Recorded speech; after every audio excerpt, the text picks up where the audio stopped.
Welcome to the big finals of the Hong Kong-China Men's T20 International happening here live in Hong Kong. Joining you is Muskan Samtani, and it's the undefeated Nepal against Papua New Guinea. Joining me today are the experts here at the Tin Kwong Recreation Ground, home of cricket in Hong Kong. We've got Jay Dansinghani and the Hong Kong-China star Yaz Daswani with us. All right, Jay. Cold today in that jacket. How are things? Am I really that transparent, Muskan? I think it's safe to say, yes, I've gone for style over substance with this linen blazer. Definitely, it's a chilly day again today, but luckily no rain, so it looks like we're going to have a good game. An excellent contest that we've got happening today. Well, Nepal and PNG both won a game each, and how are you? What are the chances today? What are the teams shaping like? Well, I'll start off with Nepal. I think the scary thing about Nepal, and you kind of said it in your intro as well, the undefeated Nepal. And that was such a convincing victory over PNG in that first game. But I think what scares me the most, if I was a PNG supporter, is the fact that you have their big players, the likes of Kushal Berthal, fresh off that player of the match performance. He's in good form. But some of the fringe players as well, someone like a Sandeep Johra, who came in and got a 50 at greater than 2 runs a ball. He's also found some form. You got Bibek Yadav as well down the order, who clubbed 3 sixes in that final over. You have another youngster, Lokesh Baum, with a pair of sixes in that game. So it seems like most of their top order, including their skipper, Rohit Paudel, is also in form. Definitely. I mean, you mentioned already, but Kushal did so well yesterday. He was so impressive with both the bat and the ball, taking a forfeit and also making his half century. PNG are going to have to fight very hard. I think even though we're in Hong Kong, Nepal's got almost home crowd support here. They're going to have a lot of fans down, as they have for every game, and they seem to feed off that energy from their fans. That's fantastic. Well, Yaz, going back to you with Nepal, you've played several games against the Nepal team in the women's cricket. What has your experience been like? I think with Nepal, they always fight hard, no matter the men or the women. They're fighters, they're real fighters. And yeah, they seem to garner support wherever they go. They just have a fan base wherever they are in the world. Well, PNG bounced back really well yesterday after that defeat in the morning. What do you have to say about the boys? What are we expecting today in terms of the game? Yeah, from PNG's perspective, given where they are geographically and having to take, multiple stopovers every time they go on tour, they had that tour to Oman, of course, and then quick changeover, have to come to Hong Kong. 36 hours later, you're playing, against Nepal. It's not easy, but they bounced back well in that second game against Hong Kong China, defeating them by 10 wickets. I think at one stage they actually had Hong Kong China 30 for 6 in that game.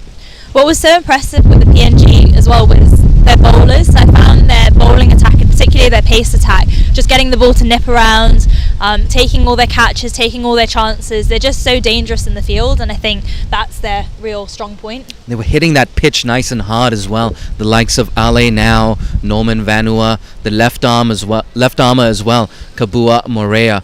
So they've got a lot of options up top. So I think this game, I know a lot of the Nepal fans who form the majority of our viewers. They're very optimistic about their team's chances, but don't count PNG out. I think they have a real shot in this final. And what I found really interesting, in fact, Jay, you mentioned about this, 800 languages in PNG, and yet the communication has been really strong within the team. What do you feel about that? I can confirm I speak none of these 800 languages. No, you're absolutely right. It's always a bit of a challenge when you have so many languages in one team. But I think PNG, especially these lads, a lot of them, they've been playing together for such a long time now. They know each other so well. And that's the flip side of not having too many youngsters in your team and having a lot of players in their late 20s and early 30s. You have people who've been playing together, some of them for almost 2 decades, if you count that under 19 and age group setup. Yeah, I think you can see that in both the field and with the bat as well. They just communicate so well. They're running between the wickets, and even their fielding, they just seem very on it. And as you say, it's probably just the experience that they've had. So be a good contest between two very strong powerhouses within associate cricket. That's lovely. Well, thank you, Jay and Yaz, and we'll now throw it back to Mona.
and I think it's we have had great crowds on the weekends, and hopefully we'll have a few more people here today supporting both teams, Nepal and PNG, in the final.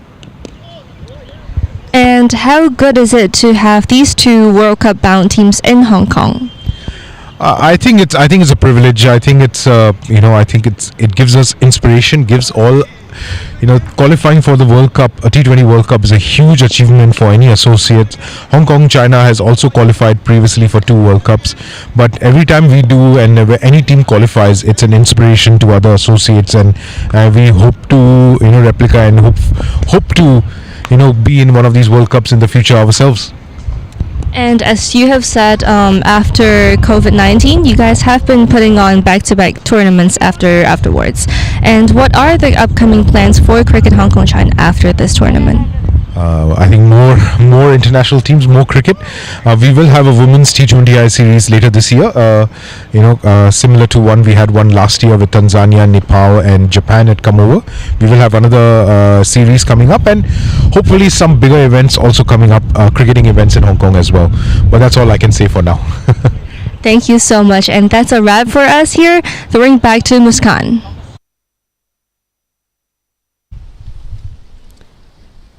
Thank you, Mona. And that was Ravi Nagdev, Head of Operations for Hong Kong Cricket.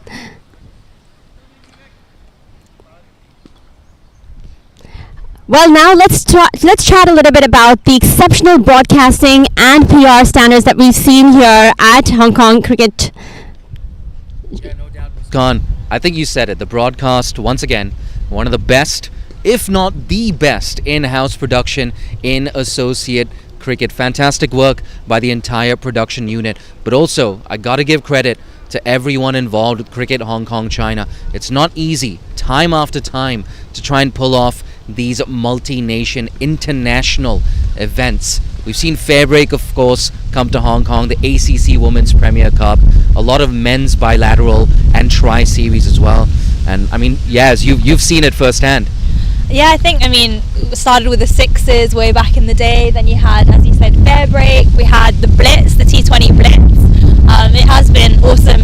What I like about the Cricket Hong Kong team is just how much fun everybody has doing it. You've got so many people who are genuinely so enthusiastic about cricket, yourself included, Butters, Bushy. All these people just live and breathe cricket, and are so excited to come out day after day to come on board and commentate. Or like the ground staff have been incredible. We were talking about that earlier as well. It's been pouring down with rain here, and they've managed to get the pitch ready for a big tournament. They managed to get it ready for Super Tuesday and now for the big finals. That's absolutely it. I think the broadcasting levels just keep getting better and better with a multi-nation series, like you mentioned, happening here in Hong Kong. And we've got how many platforms live? I can't even count it off the top of my head, but that is incredible success for, Cricket Hong Kong. Yeah, basically every corner of the globe, every continent, you can view this live stream. And I think it speaks to how things have changed in associate cricket as well. 5 years ago, 6 years ago, I feel like this would have been unthinkable. Definitely. I think you're just seeing more and more teams kind of putting funding into cricket as well, so they're able to travel to these sort of countries, especially into associate cricket. We all have heard of Australia playing cricket, obviously India, but now a lot more people are hearing of places like Hong Kong. I think the rise of social media has also meant that it's a lot more accessible for people. Like, you can see it on Facebook, you can watch it on Instagram, so people are just much more aware of these sorts of tournaments happening, and there are just more of them as well. Yeah, and I just want to say one more thing. I feel like it actually changes your tactics and some of the stuff that goes in before tournaments and before games. Someone like Kabua Morea, for example, way back when, if you heard that he was doing well, all you could see is the figures on a scorecard. But now you can actually go back to a live stream, freeze, rewind, pause, go at double speed, go at half speed, and you can actually break down and dissect, what makes him so successful. So I think that's actually changed things. Like, it's brought analysts as well into play, and it's sort of just changed things around with some of that pre-match and pre-tournament prep. 100%. I think you've hit the nail on the head there, Jay. You can analyze the teams now. They've got Envy Play, it's on the board there as well, that they're such a big resource. You can go back and watch bowlers, you can see what they're doing, and then as batters you can kind of prepare for that. I know we do that in the Hong Kong team quite a lot, and I'm sure everybody here does. They have analysts on board who look at that sort of stuff. Thank you so much. Well, I think we definitely have to thank all our supporters, the live audiences that come on ground and online. Continue supporting us so we can put up more great work like this. With that, we will now throw it back in the middle for the toss and the pitch report.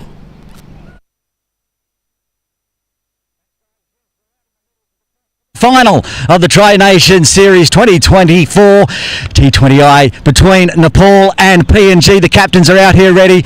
We've got the match referee and the reserve umpire ready. It's a Nepal home game, so Nepal captain Rohit Paudel will toss and captain for PNG Asad Vala will call.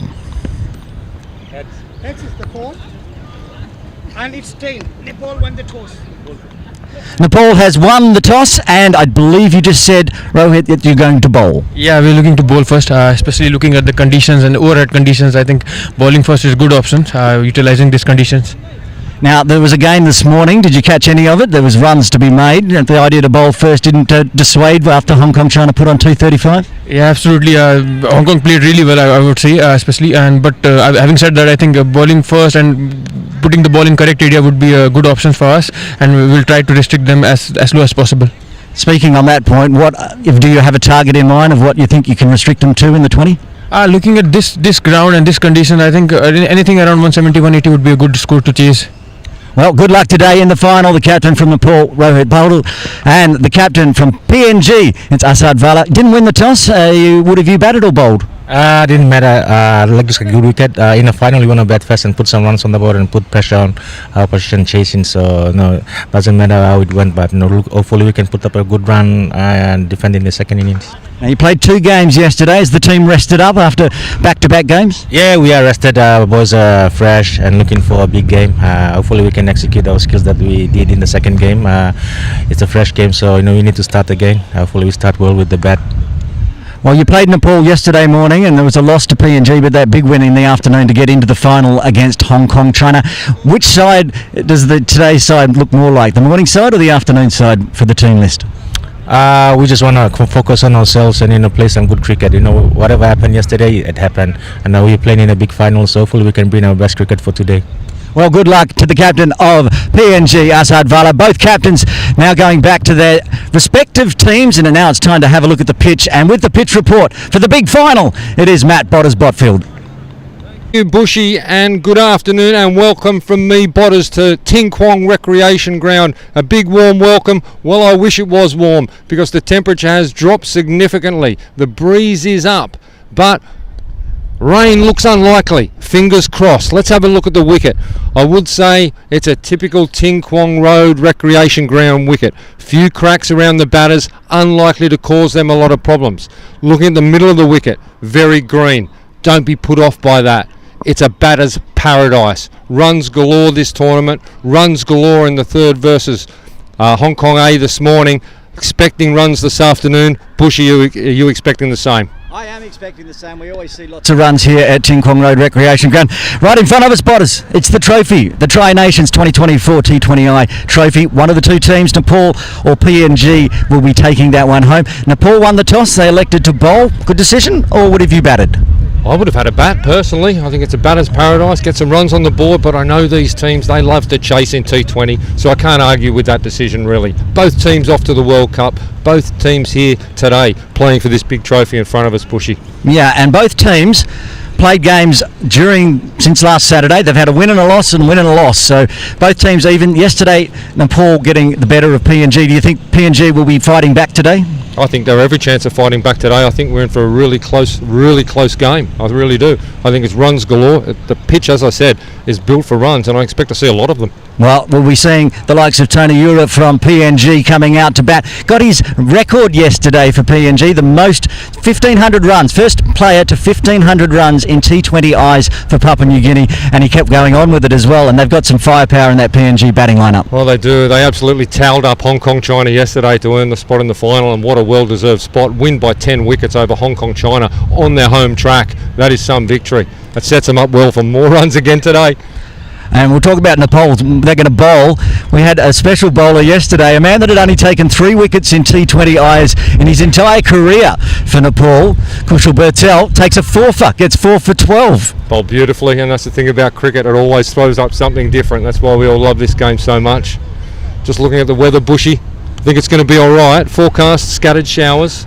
Yeah, we do have the risk of rain. We'll keep an eye on the radar. We hope no delays because we don't have enough time. We want to have a clean final in here at Ting Kwong Road Recreation Ground. All right, with that, we'll throw back to the main commentary position. We'll get underway here at 2 o'clock Hong Kong local time, about 20-25 minutes from now.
เป็นจะรอที่ปอกแผลจะรอที่ปอกแผลใครอ่ะ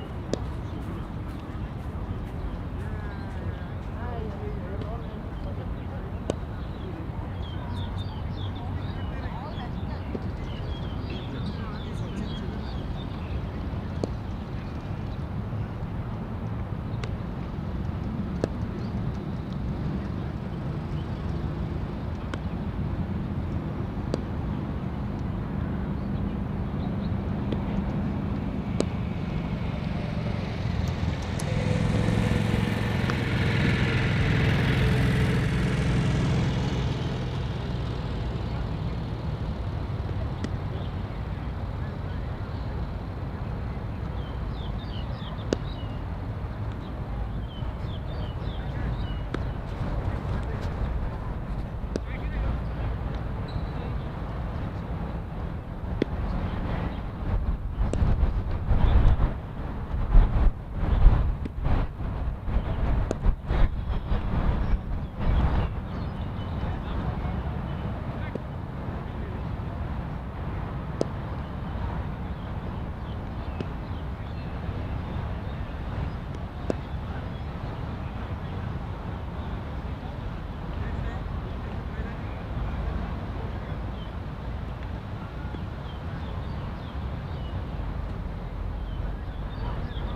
Welcome to the Tin Quang Road Recreation Ground. It's time for the final of the HK Men's T20I series between Nepal and Papua New Guinea. I am one of your several commentators for the day, Jay Dansinghani, and I'm joined by Hong Kong player Yaz Daswani. Hi Jay, yeah, it's exciting to be here today. Going to watch a fine contest between Papua New Guinea and Nepal. The players are all ready to go out, and we're looking forward to some good cricket. Yeah, the players are ready, so are the fans.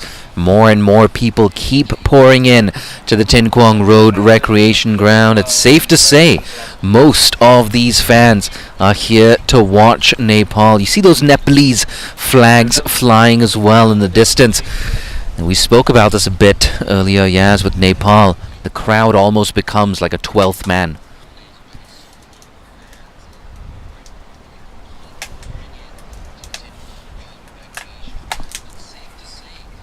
Definitely, Jay. I mean, we saw it earlier as well with it's quite a small boundary over where the Nepalese fans are standing, and they kind of act like a 12th fielder in a lot of ways. Whenever the ball goes sailing over the ropes, they're on it.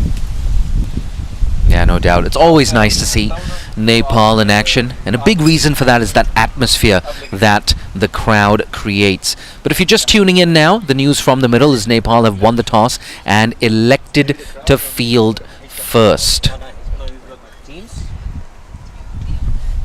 I'm so interested to take a look at these starting lineups as well, both from Nepal and PNG. A lot of exciting faces in both of those 11s. First of all, PNG, we've got Asadwala right up top, Sema Kamea, Sese Bao, the left-hander, the in-form left-hander, got Kiplin Dariga with the gloves, Kabua Maria, the left-armer, Hiri Ale now, he's got some serious pace, doesn't he? Chad Soba, Lega Siaka, the hard-hitting Tony Ura, and playing his first game of this tour, it's Hila Vare.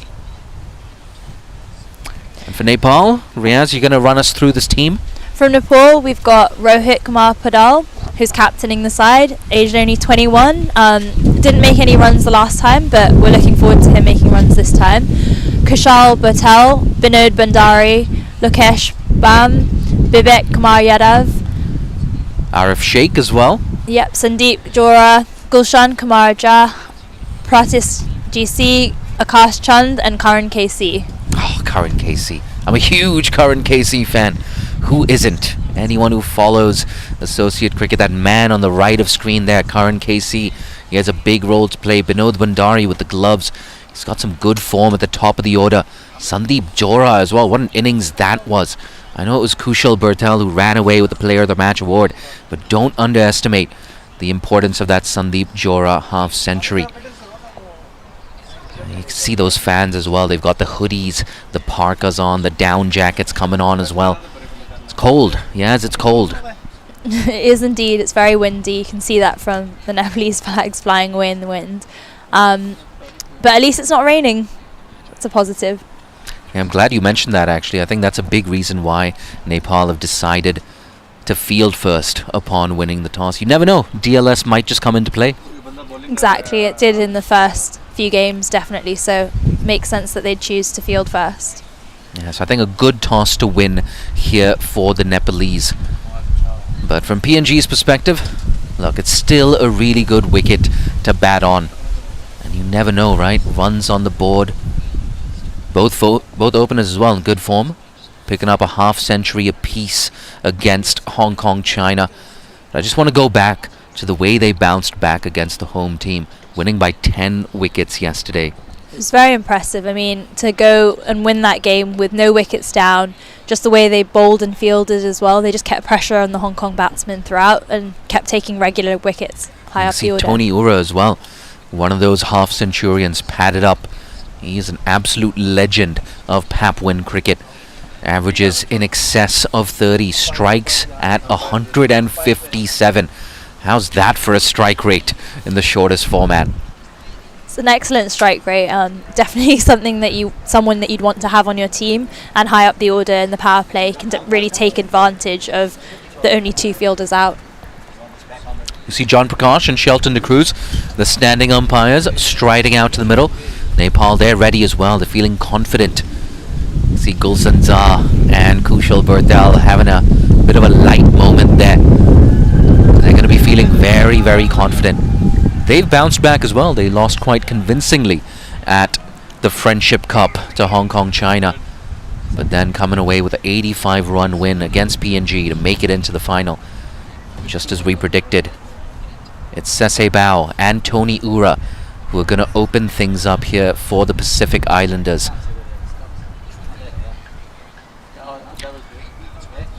But yes, if you're just joining us, just another recap. It's Nepal who won the toss and, no surprises, have decided to bowl first on a cloudy, overcast afternoon here in Hong Kong, China. But yes, this new ball spell, it's going to be really important.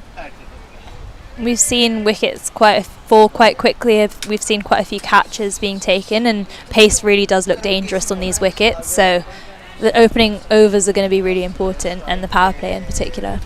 Yeah, another thing I've noticed, since we're playing on the pitch that's just a little bit left of screen, yeah, that pitch right there, what it means is those square boundaries on the leg side are now a little bit longer.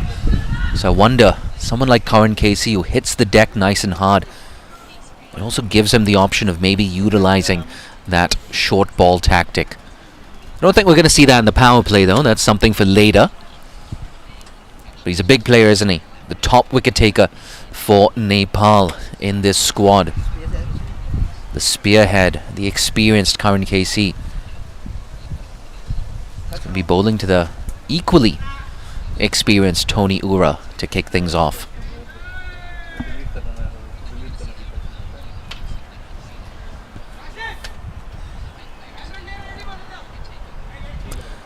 Looks like he's bowling to a 6-3 offside field here. Yeah, there you go. Oh no, 5-4 offside field. I beg your pardon. I missed that man out at deep square leg.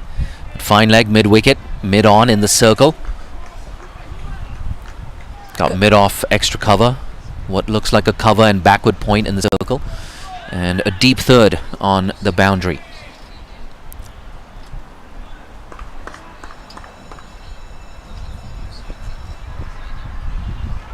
Here we go.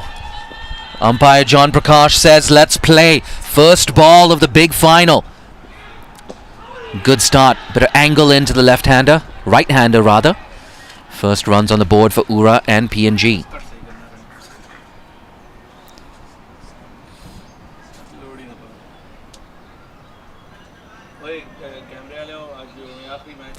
Right-left combination up at the top of the order. It can be tough sometimes.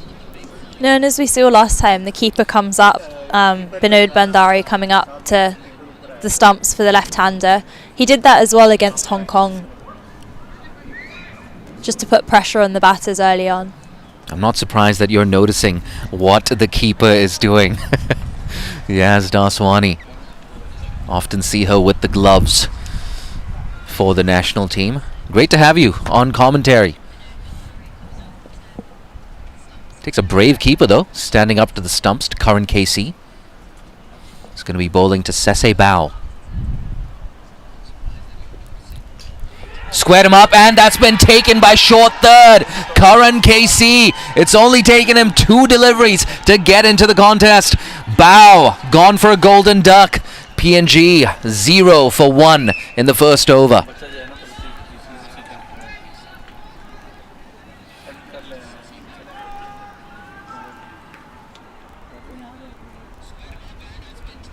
Go for it.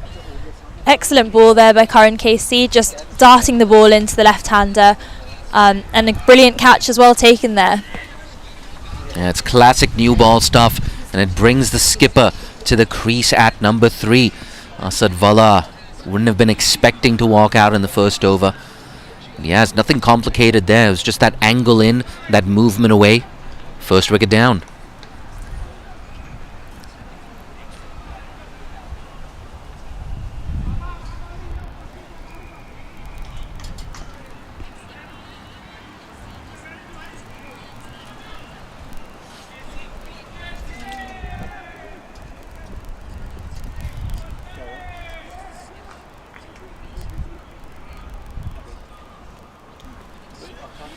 Yeah, a lot of work to do now for the skipper.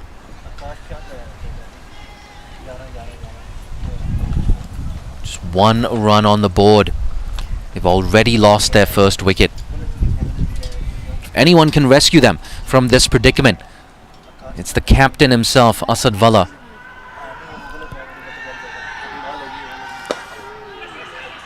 Early call for a single. Ooh, bit of a misfield there. Looks like Rohit Paudel, the skipper. I think that's the first time I've seen him misfield in a very long time. No harm done, just a single taken. Yeah, I think Yaz, you were pretty impressed with the Nepal skipper, just 21 years old, but leading this Nepalese unit. It's been excellent, as we said, with both the bat and the ball. Just so dangerous with both. And leading from the front. Yeah, I'm glad you mentioned his prowess with the ball. That often gets overlooked. That's the thing about Nepal as well. They have so many multi-dimensional cricketers, including that man you're about to see on screen, Karan KC. He's already got a wicket. Can he pick up a second? Just a slight change in field there. So we have one from the offside moving along to the leg side. Cover moving into mid-wicket. The other way around, actually. We have sorry, an extra left-hander. reinforcement on the offside. Again, nice and straight. I think that inside edge just saving Tony Ura on this occasion. I guess Yaz, in a situation like this,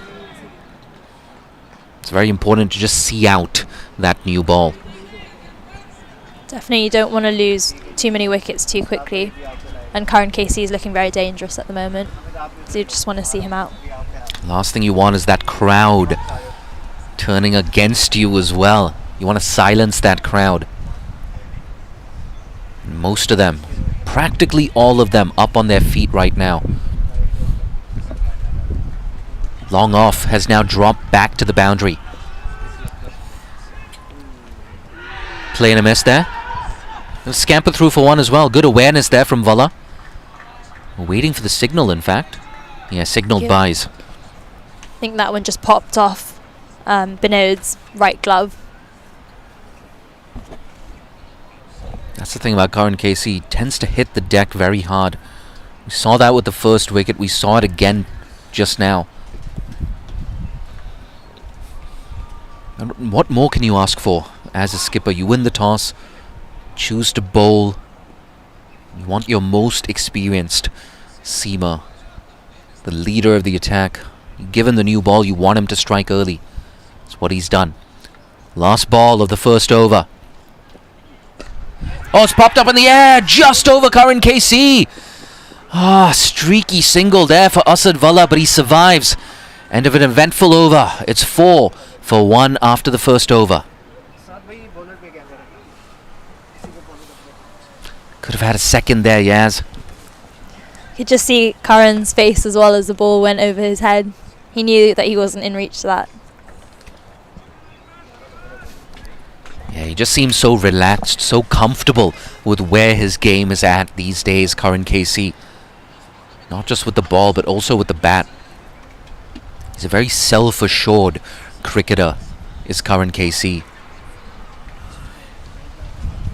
And he spoke the other day in that interview about mentoring the likes of Akash Chand. And it looks like Akash Chand is in fact coming into the attack here from the softball court end. That's Akash Chand, right?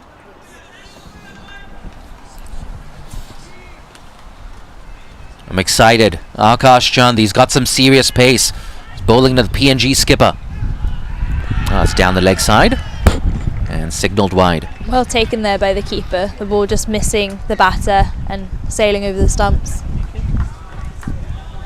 Yeah, as it was so good to see Nepal competing against full member opposition at the Under-19 Men's World Cup. It's the only way to get better, right? Play a higher ranked associates, play against full members. It's going to do wonders for someone like Akash Chand, who took a 5-for against the Afghanistan Under-19s. He's a serious prospect.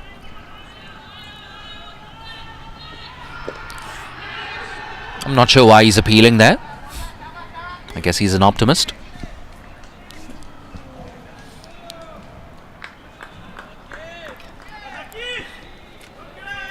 But still no boundaries here for PNG. No, very steady start from PNG. I think they're just trying to see out the new ball.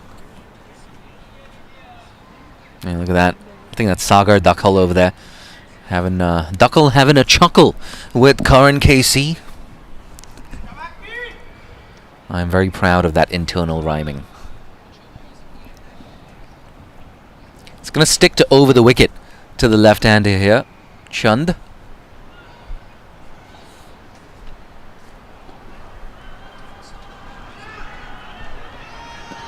On the legs again. Nice and quick though. I think that's hurried him for pace. It might have come off the pad. Ah, there you go. He's overstepped here. So it's going to be a free hit. And it gives Tony Ura the license. Not what you want at this stage. Nepal have really had pressure on PNG, and this is just really cramping the batters up, and now they're giving them the license to swing, free their arms and get a bit of confidence. It could be an important moment in the game. Since they did take the single, new batter on strike, so you can change the field around if you're Nepal.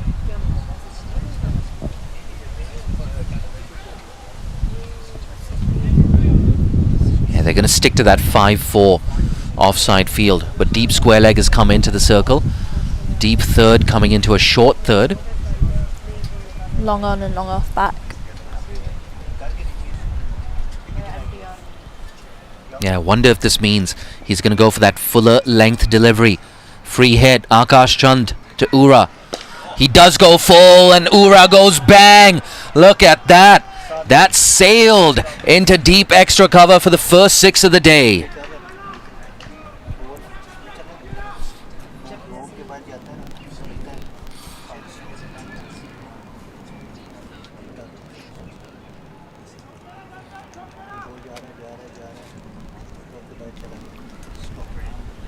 That was big, Yaz. Ura was just so quick onto that front foot drive straight over the top. Yeah, it wasn't exactly to the pitch of the ball, Ura, but he doesn't care. He's such a dangerous player in the power play. Yeah, so that free hit has ended up costing them a maximum. Bit of pressure here on the young Akash Chand.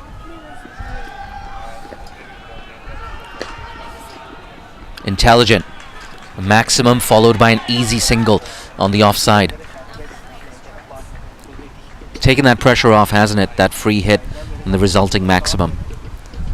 It's good as well from PNG, rotating the strike, so bringing the left-hander back on strike, forcing a change of field. We spoke about this against Hong Kong, China. We saw Sese Bao and Tony Ura very good between the sticks. And these two as well. Vala and Ura, they've batted together so much in the last, I would say, decade or so.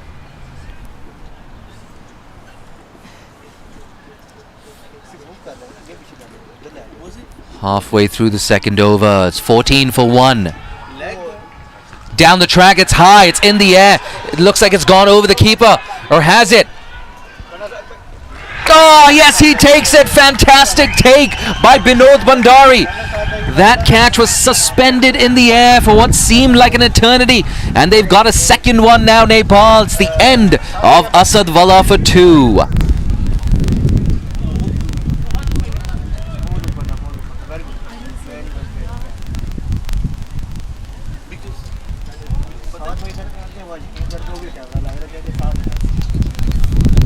We were just talking as well about the communication between the players, and you can see there the ball spinning in the air, everybody around the ball but giving the keeper space to take the catch and communicating well. So that did go up a long way. And yes, I mean, as an experienced wicketkeeper yourself, when you've got the gloves, you want to call for that catch. You want to claim ownership of that. That's exactly what Bhandari did. And that's why Legacy Yaka finds himself walking in at number 4. And the silver lining though for PNG is Tony Ura is still out there. They do need a period of stability now. Just as I say that, it's getting windier and windier here at TKRG.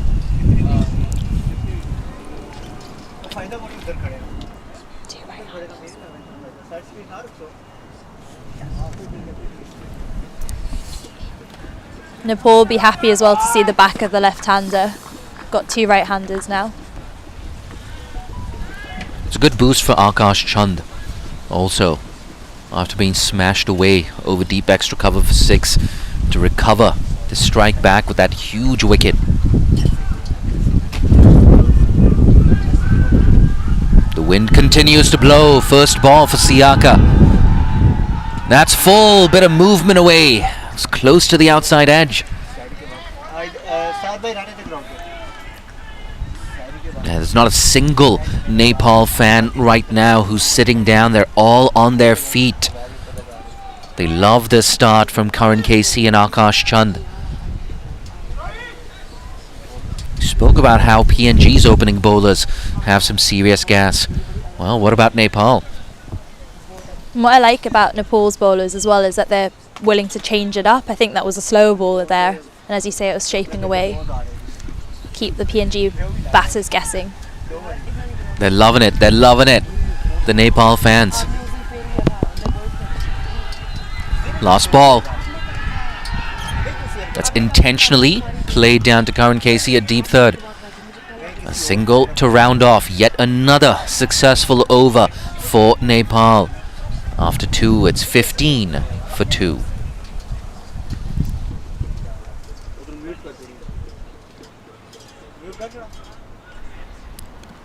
Another shot of those fans.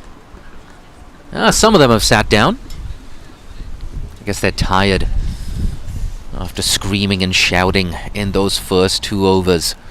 Some of them taking a seat ahead of this third over. It's going to be Karan KC to continue.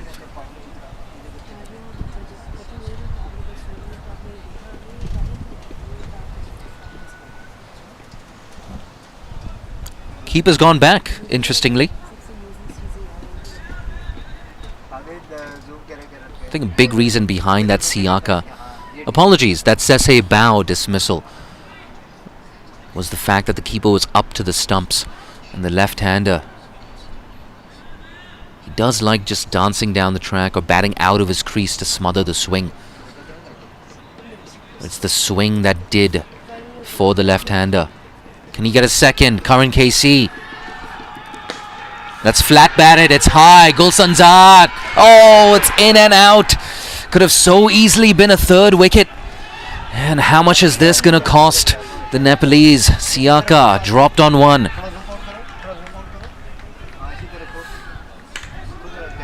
He's not happy. That should have been taken. He was under it. Yeah, you know, I try and be as optimistic as possible, but at this level, you gotta take those catches. Spits on the ground in disgust, just off screen, Gulsanza. KC though, causing some issues. Oh, so close to the outside edge. Extra bounce again.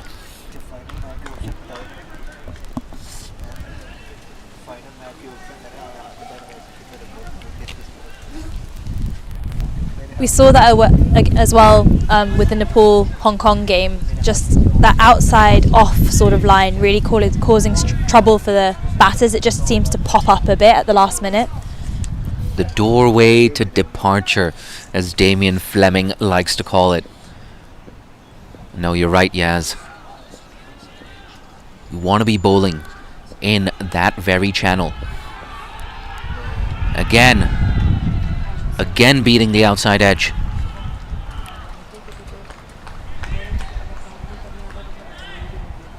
Yeah, so except for that maximum, it's been all Nepal so far in this final. Oh, they're happy. They're waving the flags. Big flags, pocket-sized flags. All of them. Ah, we got Andy Cottam down there. The women's head coach. Got Haley, Betty, and Smita as well. The Cricket Hong Kong China staff. Sure, they're enjoying this fast bowling display. Tucks him up again. It's not giving much away. No, and the PNG batters, whilst they don't want to lose any more wickets, they still want to capitalise on this power play. And at the moment, they don't look to have any intent behind their shots. Maybe it's a case of that classic drop and run. We saw it was effective in getting singles. There's easy singles on the leg side. All the fielders are sat deep on the ring. Yeah, good spot. I think Ura has identified those spots as well. So I'm just glancing over his shoulder at those leg side gaps. Ooh. Again, you said it. Yes, ooh. Sharp bit of movement back into the right-hander. Nepal have been so consistent with hitting that length, that really difficult length. As you mentioned earlier though, Jay, the keeper's gone back, so potentially we might see Ura using his feet a bit more.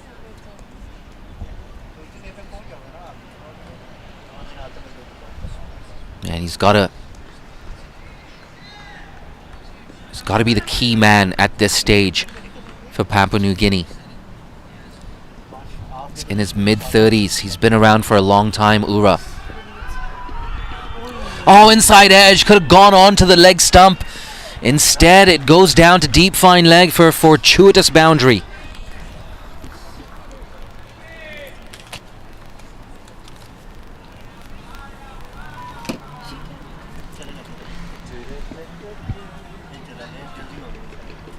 And it looks like it's the end of the over there.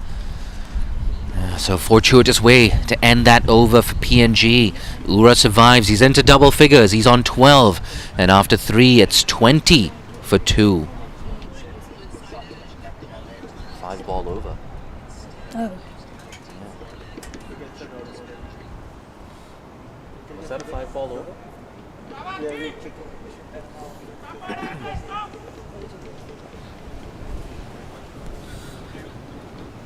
Chand to continue.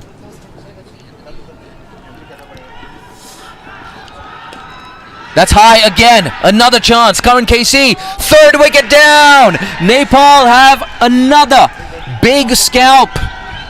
And it's the end of the dangerous Legacy Aka for 2.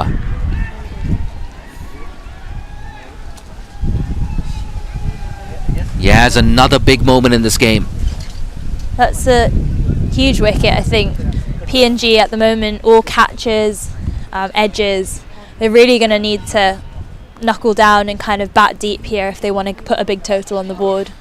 Couldn't agree more. They're looking to go after the bowling still. Not really milking the singles or taking advantage of the fact that the inner ring is sat quite deep, but instead going for the big shot. So it's either dot or big shot at the moment. Yeah, I think you hit the nail on the head there. It's either dot or big shot. That rhymes as well. We've been doing a lot of that so far. But that's why they find themselves struggling at 20 for 3 in the 4th over. And a reminder, of course, Nepal, they won the toss, decided to bowl first. And if Duckworth Lewis Stern comes into play, that furthers Nepal's advantage. But what a tour he's had so far, Akash Chand. Took 3 for 27 against Hong Kong China at the Friendship Cup. He's got 2 for 10 right now. Can he get a 3rd?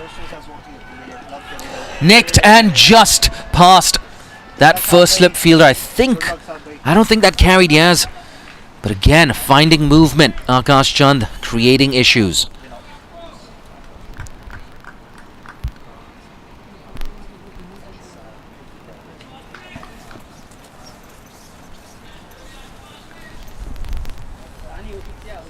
I think that just about carried Jay, but it was going very quickly. Chand again just darting the ball into the stumps, forcing that outside edge. Yeah, you're right. Technically, that does go down as a drop catch. It's a lucky way to get off the mark if you're Hiwi. Couple of steps down the wicket. No run there. They're good in the field, aren't they?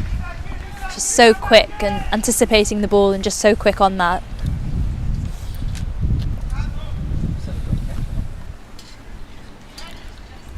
Yeah, it's been action-packed way to kick off this final.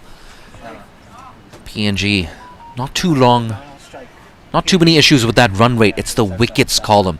They've lost 3 big ones. Hiwi, can he stick around with Tony Ura? Can they build a partnership to bring a PNG back into this game? Again down the track, great hands through the ball. That's a lot more convincing from Hiwi. Picks up his second boundary to move on to 8.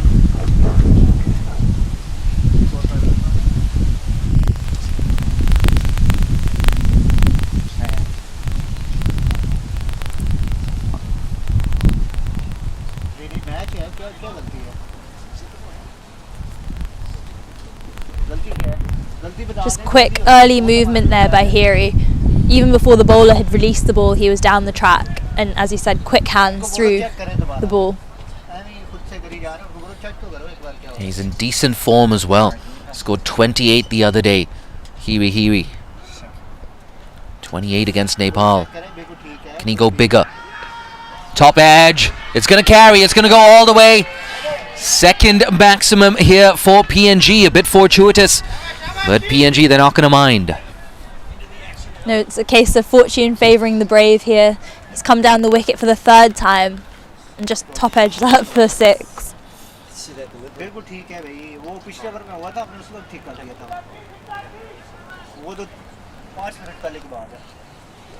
Yeah, Nepal know how dangerous Hiri can be. They saw a small glimpse of that a couple of days ago. Yesterday, in fact. 14 off 4. But they're not backing down, PNG. They're still going for their shots. I tell you what, it's making for mighty entertaining cricket. Last ball of an eventful over. Oh, he's missed that. Good stuff, Chand. He saw him coming. Dragged back his length. And another play and a miss, this time to close out the 4th over. It's 34 for 3. Well, there are many ways to describe that 4th over, Yaz, and boring is not one of them. No, definitely not. I think Hiri definitely had a game plan there coming in to bat. He's seen his counterparts get out, hitting the ball in the air, but that doesn't seem to have deterred him. He's still very aggressive, but it's paid off for him. And you do need to still take advantage of the power play. I tell you what, as a neutral fan, keep playing like this, PNG. It's fun stuff. So we've had wickets, we've had boundaries. But ultimately it's Nepal who are in the driver's seat right now. Seen a couple of drop catches as well. Another over for Karan KC. There's that single we were talking about. It's good from the batters after a big over. Now rotate the strike. We know that Karan KC is very dangerous as a bowler and very smart and experienced. We've got even more fans in now. I think there's a very good chance we get around 500 fans in here at TKRG. It's growing by the minute, isn't it?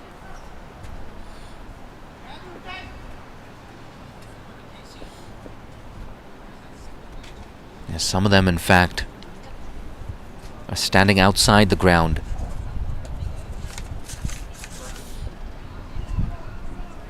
KC could have had a second, could have had a third. Yeah, did well there, punched into the offside. Like how he got on top of the bounce there. Ura and Hiri looking very comfortable at the crease now. The bounce not seeming to trouble them as much as it was.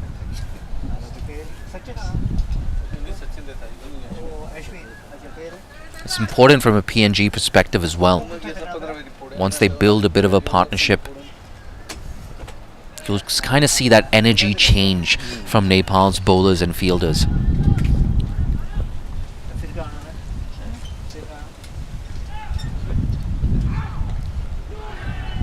Just missed that. on the legs there. The run rate exactly 8 runs and over at this stage. So the run rate not an issue. It's the 3 wickets that have fallen. That's been the big issue here for Papua New Guinea. It's so different, these weather conditions, compared to this morning when it was bright and sunny.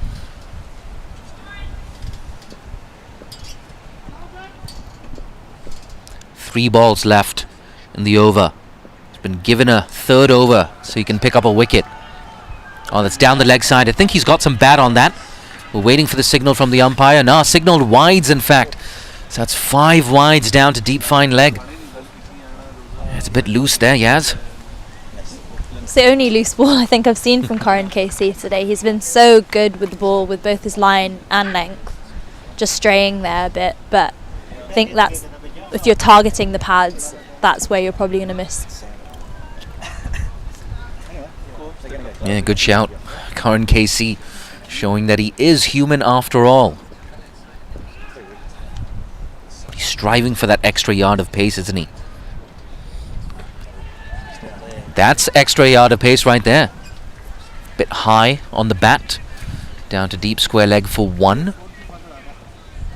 And I think he's also trying to find that exaggerated movement into the right-hander. Try and tuck him up.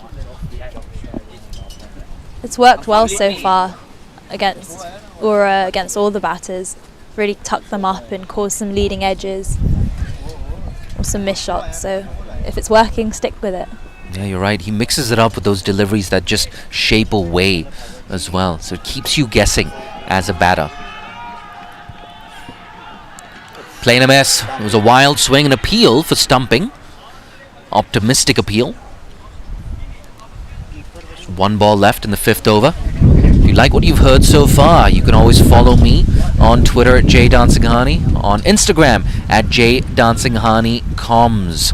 Yaz as well, I know you're on Insta. Yazdaz, if you're interested. Yeah, I follow you on Insta. But of course, do follow Cricket Hong Kong China as well across our social media channels on X, Facebook and Insta. Last ball of the 5th over. Karan KC, he's got his tail up. Nice and quick, it beat him for pace. Good end to the over. After 5, it's 42 for 3. Thank you, Yaz. I'm going to hand things over now to Aaron Bush and Matt Potfield, who will take you through the next 5 overs.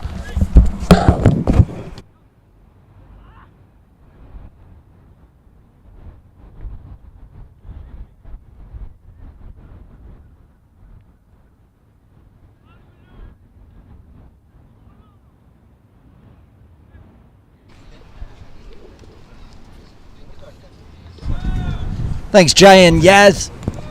What an interesting first 5 overs. Botters? Certainly eventful, Bushy. It's been fantastic. Run rate's good. 3 wickets back in the sheds. Is anyone watching online? Got over 92,000 at the moment on YouTube alone. Tremendous support from the public for this match. Big crowd in as well. It's fantastic to see. Great support from the Nepal community in Hong Kong.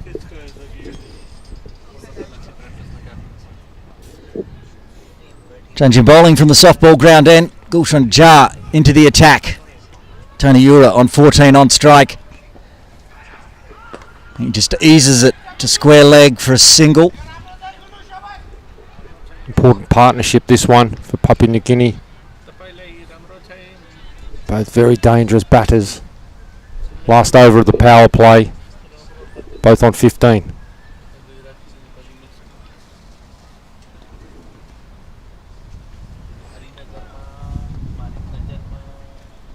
As Jay was mentioning, run rate still handy. Hiri on strike, going at 187.5 strike rate. Crunches that in the air. He won't get any more strike rate because he's done. Hiri holes out and Papua New Guinea lose their 4th. Yeah, just as a partnership was seeming to be building, Nepal will get another breakthrough. It's the 4th PNG wicket gone.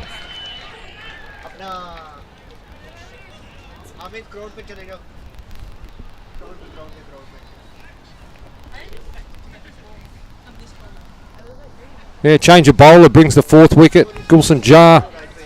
Hiri just took the one hand off the bat, just sprayed straight to point. Easiest of catches.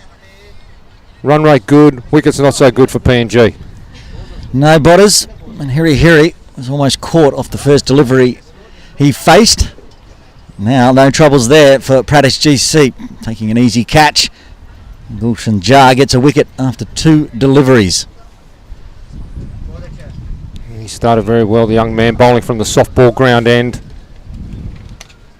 Long boundaries behind him. Big crowd over to the leg side of the right-hander. Batting at the Argyle Street end. Hiri looked dangerous after being put down first ball. Hilavare coming to the crease for PNG. His team in a bit of strife. 43 for 4. We saw yesterday Nepal bowl out PNG for 113. And we talked to the captain at the toss. Botters when we're out in the middle. Rohit Paudel from Nepal said he'd like to restrict them to under 170. They keep taking wickets like this, and they'll certainly will. Yeah, 4 in the power play.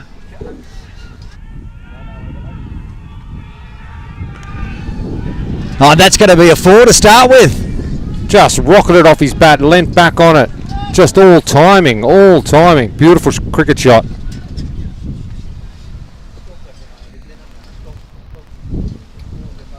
We've seen a few sketchy boundaries so far in the PNG innings. Nothing sketchy about that one. No, not at all. That was beautifully played. First ball he faces. Big crowd you can see in there. Over in front of the practice nets.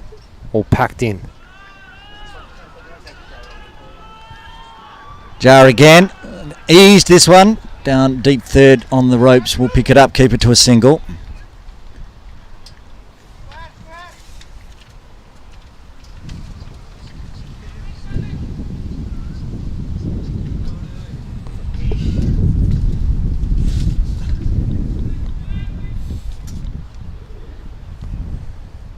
But as I count 5 Nepal flags out in that crowd now. The crowd continuing to pour in at Ting Kwong Road Recreation Ground.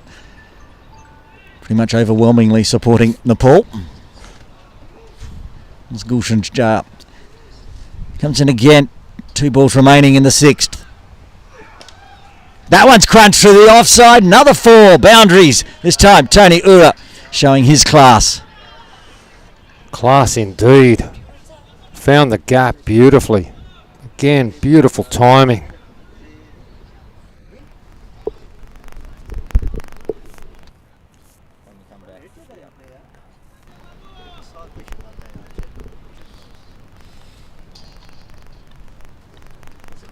And that boundary brings the 50 up for PNG. Ura goes to 19. They have lost 4. The run rate's good. 1 ball to come in the power play. That's Gulshan Jar got this time for Tony Ura. Just a tip and run, wants to keep the strike. Does so.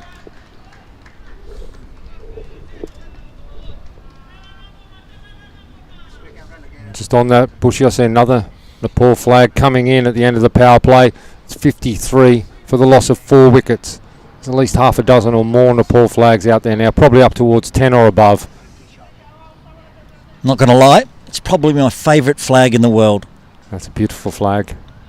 Really is. I had a walk through the crowd earlier just before the start of the game, and I counted 4 Hong Kong supporters. Of course, Hong Kong China not making this final. The class of Nepal and PNG outshining them. Both these teams, of course, going to the World Cup. I can't wait for that, the T20 World Cup. See the associate nations on show in the USA and the West Indies. Changing bowling from the Argyle Street end, Pradesh GC will take over from Karen KC. Karen bowling 3 overs, 1 for 16.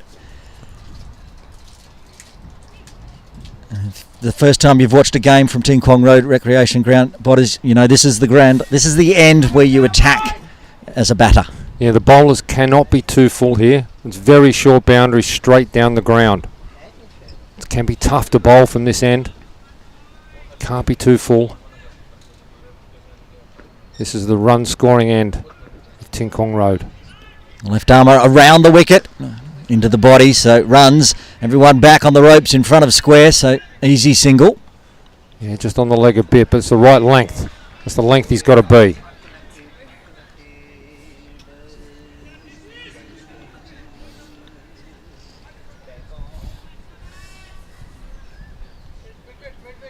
Still going to come round the wicket to the left-hander, Bushy.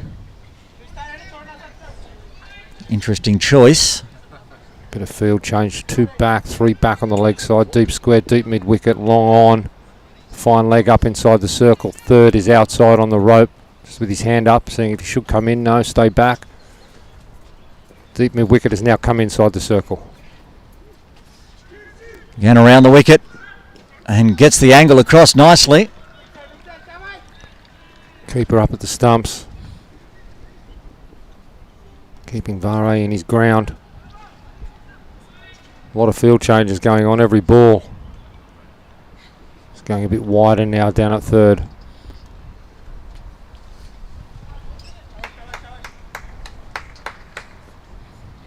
Might hear Karen KC on the microphones right next to our broadcast area. As Pratish comes in again, similar delivery coming across the left-hander. Yeah, straight across the face of the left-hander there, as you say, Bushy. Smart bit of glove work behind the stumps. Back-to-back dot balls now. Good start from Pratish. Talking up how dangerous it can be to bowl from this end, but he's just hitting that line and length perfectly. Fuller this time, chops it out. Good diving save, keeps it down to a single. Yeah, probably saved 3 there inside the circle at fine leg. Great piece of fielding. Squirted off the inside edge. Diving to his right-hand side, the fielder there.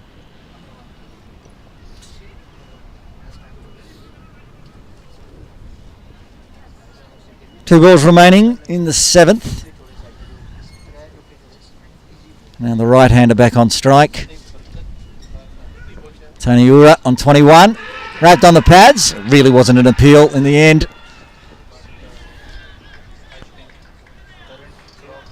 Whizzed through for a quick single. Bit of inside edge on that from Ura. May have saved him. Possibly going down leg anyway. Left-right hand combination sees the field change again. Wide, long on, wide, long off though. Can attack straight if he wants Vare. He tries to scoop instead, but there's someone down there, doesn't get nearly enough on it, so survives, get through for a single. As the wind picks up at Ting Kwong Road Recreation Ground, 7 overs done. PNG, they're 57 for 4. Yeah, the breeze has picked up again. Had a little lull for about half an hour, but it's back with a vengeance. Maybe 3 balls ago, I was actually going to mention to you that it's a different game than this morning where the wind really picked up, it was blowing a gale. And 2 balls later, in it comes. And the captain is going to bring himself on from the softball ground end. Rohit Paudel.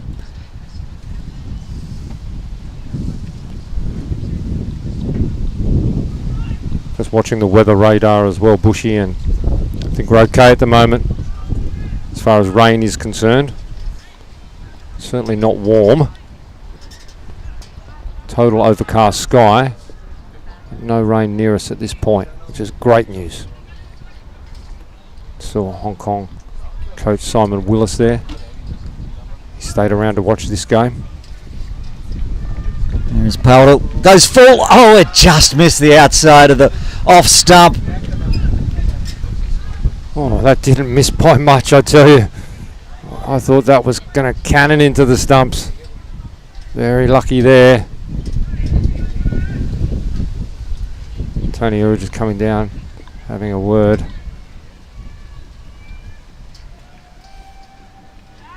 Important partnership, this one. Minimum, they need to take it up to the halfway mark. Nothing wrong with the run rate at the moment, as we say, but partnership's crucial here for PNG. Paudel. This time, Tony Ura eases it onto the leg side. Long on comes in, picks up.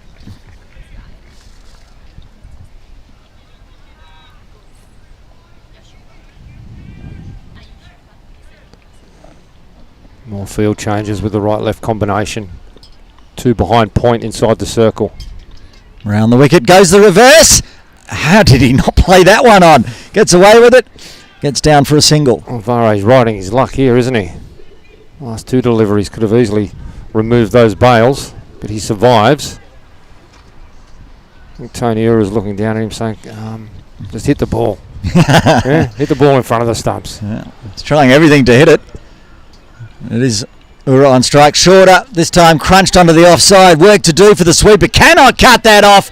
Very nice fall. Rocked back, smashed through the offside. Tony Ura at his very best.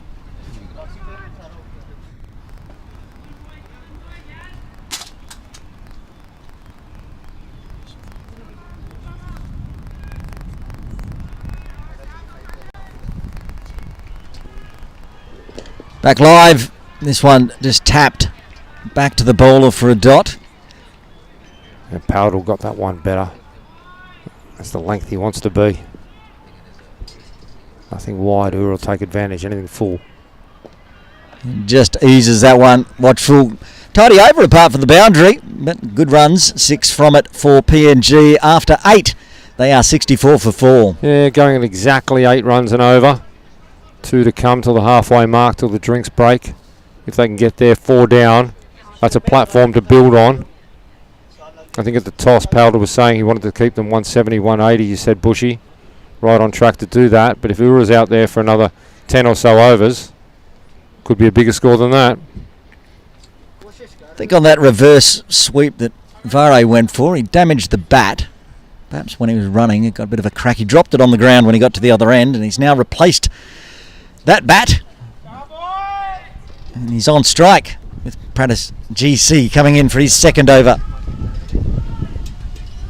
Crunched onto the offside. I think that's going to the ropes. Yes, it is. 4 more. Yeah, again, just played behind point. 4 from the moment it left the bat. So well placed, so well timed.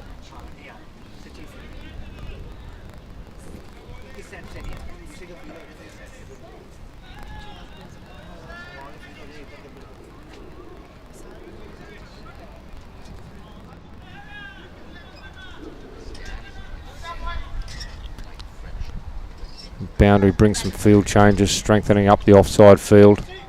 3 inside the circle on the offside now, and a sweeper out on the cover boundary. Continuing around the wicket. Full. Yorker gets it fine. Straight down to deep third this time though. Just a single there. Turning the strike over, right left hand combination. Again, field changes.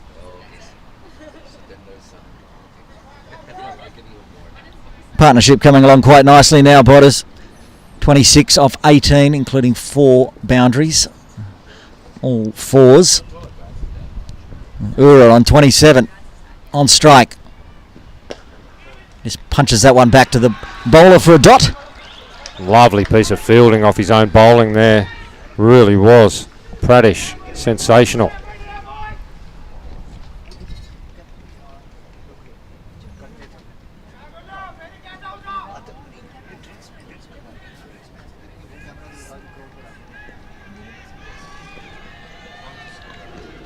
Five runs so far off the over.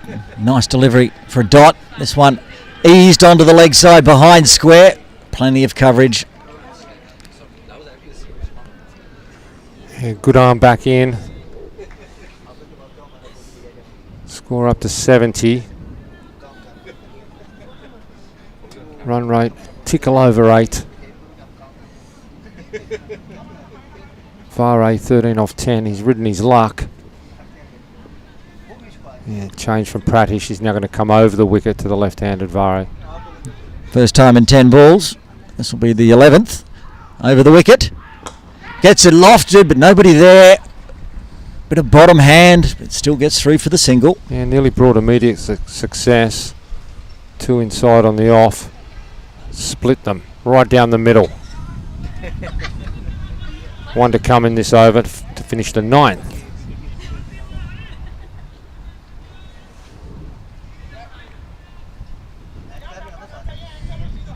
He's going to go back around the wicket. Pratish. No. Telling Vare to move across, please. I will be going over the wicket.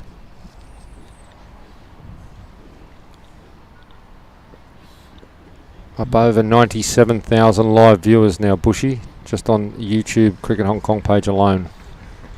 Enjoy this delivery, will they? Yes. Pushed onto the leg side. Another single as they keep the runs ticking over here, Papua New Guinea. 9 done. They're 72 for 4. Yeah, starting to establish what could be a dangerous partnership here. The PNG batters.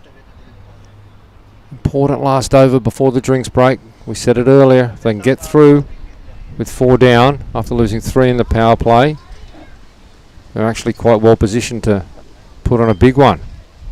Tony Ura is so dangerous. 29 off 25.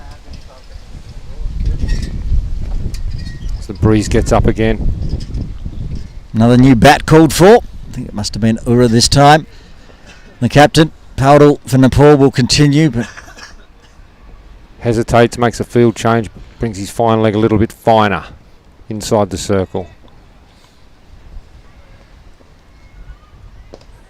There's that run, at least one. The captain has to field his own out at mid-wicket. Did a good job keeping it to a single. Well, he did a great job. There was 2 on there if he didn't put in the hard yards, which he did. Kept it to 1. 2 was on. Big open spaces out there on the leg side for Tony Ura, the right-hander. Tried to get the double up. Couldn't do it. Left-hander on now. All right. Punches it straight to cover though. No run. Just survive this over, eh? Like you said, Bodders. Just get through these next 4 balls. Yeah, if there's a bad one, of course, put it away. Other than that, just look for the ones. Get to the halfway mark. Just drops it at his toes onto the offside. He's angry with himself there. Vare. Yeah, he tried to hit that finer. There's a huge gap. There's a man at backward point inside the circle. And then extra cover. Easy one there, but he just hit it too close to the extra cover fielder.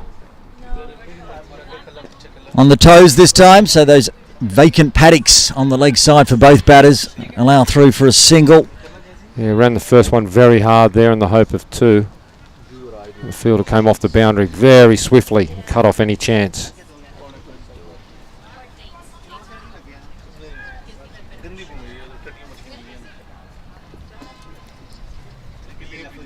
Two to come until the 10 over mark. Ura back on strike. Goes fine, tries to go really fine, but not fine enough. Akash Chand there waiting for it, but they do scamper through for the single. It was Powdell. That was great field placing. He moved him 3 metres finer earlier, and Ura hit it straight to him. Otherwise, that would have been run away for 4. Good captaincy, good bowling. Constant cricket brain as he's bowling. Powdell, short, fast. No run there. And almost a run out as we go into the drinks break. Bit of excitement, but they survive. 10 overs done. Papua New Guinea 75 for 4.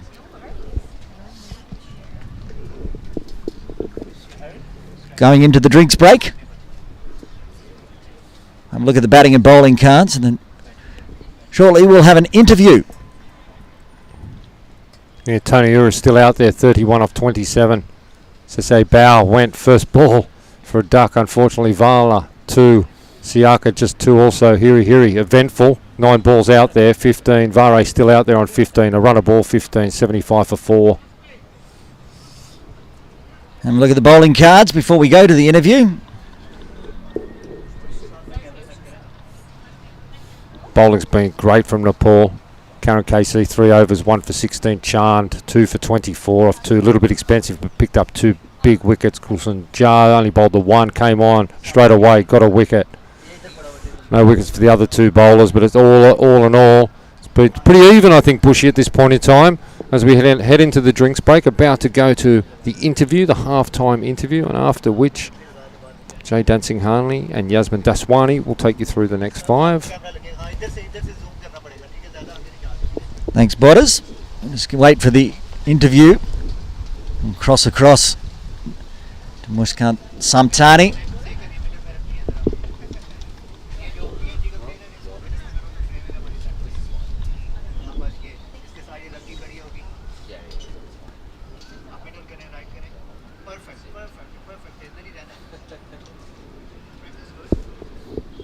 Okay, it is time for an interview, and we'll cross across to Muskan Samtani.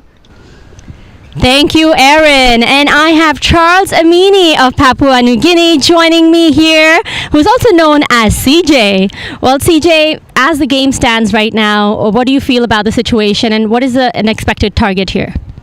I think at the moment it's probably in Nepal's favour, but I think we've slowly brought the game back into our hands.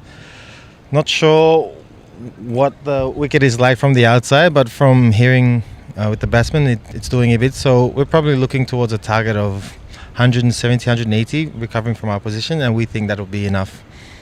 That's fantastic. And do you feel the performances yesterday, today, sort of line up against what you want to be looking for when you head to the T20 World Cup? How do you feel that is kind of playing up against that kind of outlook?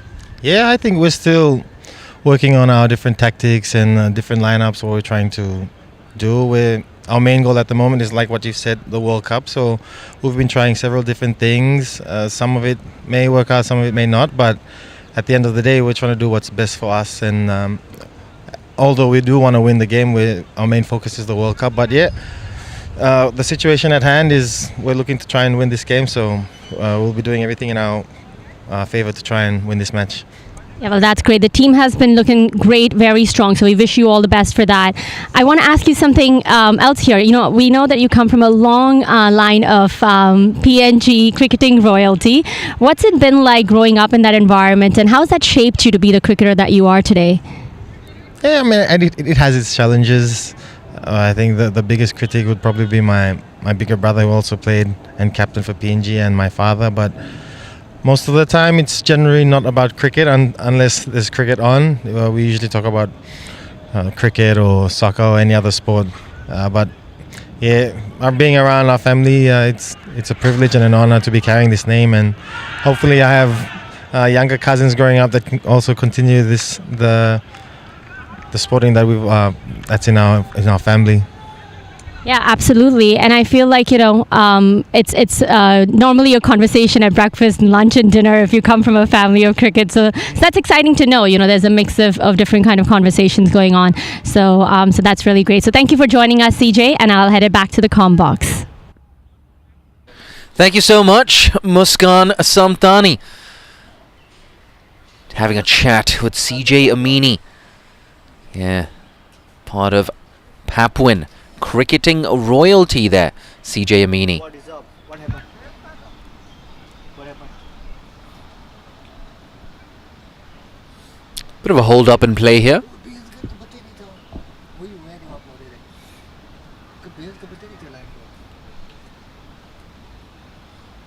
Yeah, I'm not sure. He's just brought something on.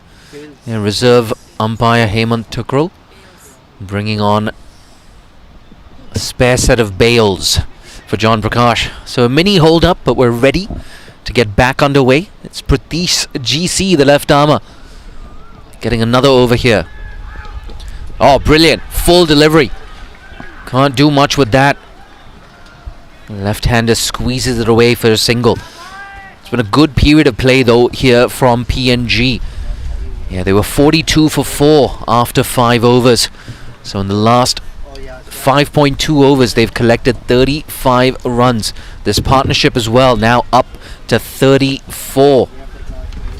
Got Yaz Daswani rejoining us in the comm box. Yaz, good spell of play here for PNG. Definitely, they've really clawed their way back into this game. Being really positive with the bat. They've got 2 set batters. Into the leg side. Just over that deep square leg fielder. Tony Ura moves on to 38 with yet another maximum.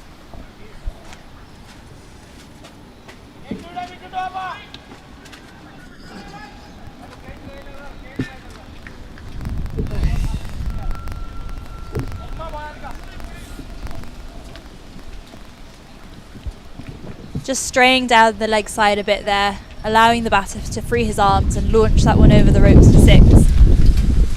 And this is what we spoke of earlier as well. You build a little bit of a partnership and it just changes the energy in the field.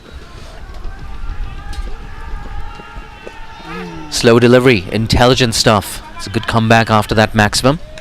And Single. changing his line a bit there, going round the wicket instead of over it.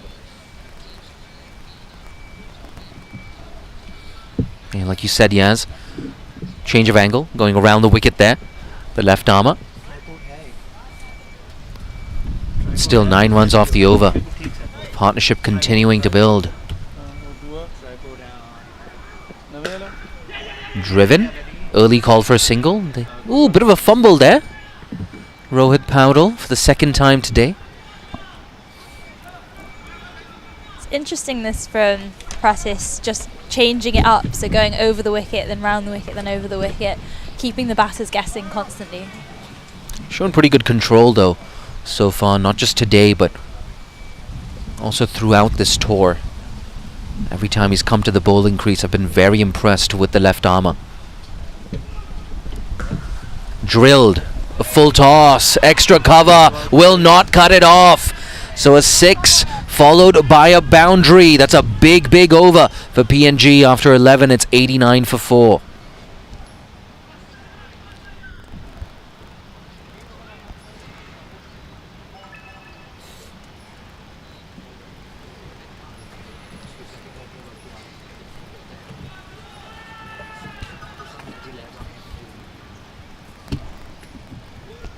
I think that was a bit of commentator's curse there, Jay, just as he said that he's showing good control, a nice juicy full toss, and Ura wasn't missing that one. It looks like he's getting some treatment here. I think that's Ura over there. Maybe a bit of a tight hamstring.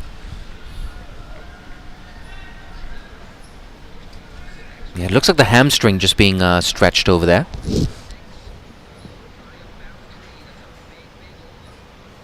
It can happen sometimes. They had that tour of Oman.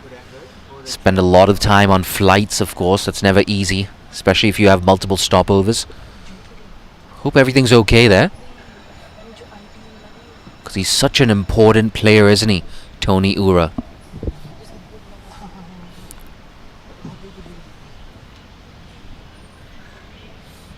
But yes, if you're just joining us, the news from the middle. It's Nepal who won the toss and decided to have a bowl first. Can we get batting card? Oh, yes. Talk us through that. Yes, just talk us through this batting card. So we've got Ura at the top of the order with 43 from 31. He's really been critical to this Papua New Guinea innings. Held his wicket whilst wickets were collapsing round him. And we've got a series of smaller totals from Esbao, Vala, Siaka, who all were dismissed cheaply by Nepal's pace attack. And then Hiri, who came in with a quick fire 15 from 9, was really aggressive, looking to take on the bowlers, coming down the track regularly. And Var, who's not out 17 from 17 and looking to bat deep and take Papua New Guinea to a good total. Yeah, back live now. Yeah, the fans, they're still on their feet. They're still cheering for their team. But now this game poised very interestingly. Because I don't think this is a 200 type of surface. Especially in a final. I feel like something around at 175, 180. Quite competitive. Here's Bertel. Beats the bat again. He's perfected that googly, hasn't he? You spoke about him, didn't you? That 4 for 12 just yesterday. He's the man in form for Nepal. Reverse sweep. Big appeal there. I think that might have actually come off the bat. Yeah. Yeah, a bit of bat on that. So optimistic from Bertel. He's a crowd favorite.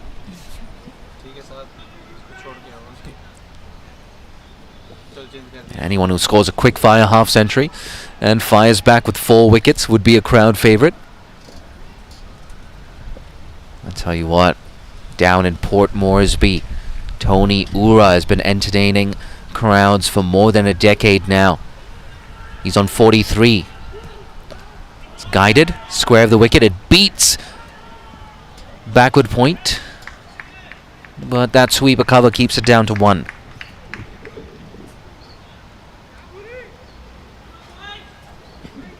Yeah, good stuff. Arif Sheikh. Yeah, scored 38 as well against Hong Kong, China at the Friendship Cup. He's got some runs under his belt, Sheikh. Missed that sweep again. Yeah, it's looked like the googly. Just a quicker ball there as well from Bertel, who's really varying his pace quite a lot here, not letting the batters feel comfortable or premeditate too much.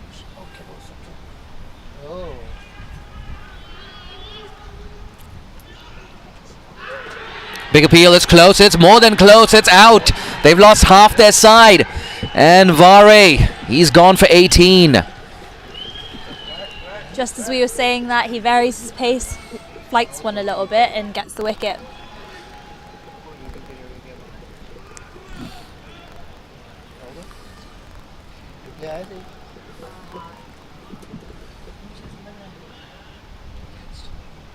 Yeah, it was close there, Yaz. Maybe just clipping leg stump there.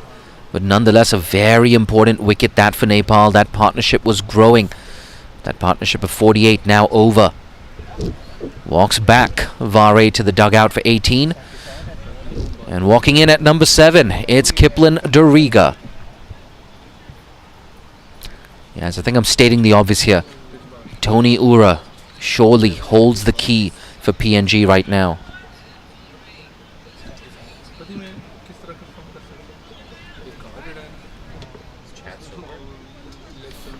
Correction, it's actually Chad Sopa walking in at number 7.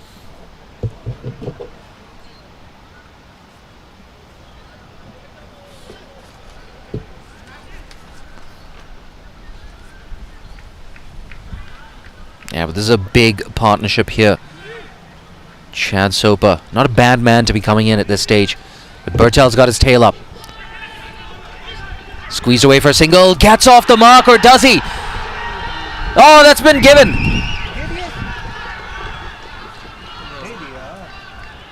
Or has it not been given? Nope. Premature celebrations from Bertel and the Nepal fans. They had me fooled. And so he survives there. Gets off the mark, Sopa. Eventful over there. Bit of drama off that last ball. Nonetheless, it's 91 for 5 after 12. I'm not really sure what happened there, Jay. It looks like the ball hit the batter and then went on to hit the stumps. It'd be interesting to see a replay of that. I think you might be right about that. He was convinced though, Kushal Bertel. Ura was gesturing towards his pads. It's a confident man, Kushal Bertel. Had me fooled. Had some of the crowd fooled as well. I think once again, goes back to that point you were making earlier. When the chips are down, when the wickets are down, it's okay if you just turn the strike over for an over or two. Because 20 overs, it's a longer amount of time than you'd imagine. Plenty can happen in these remaining 8 overs. Pace again. Dot ball. If you're the new batter coming in from PNG, especially the case, you want to be giving Ura as much strike as possible. There's no need for the big shots or the premeditated shots, but nudging it around and rotating.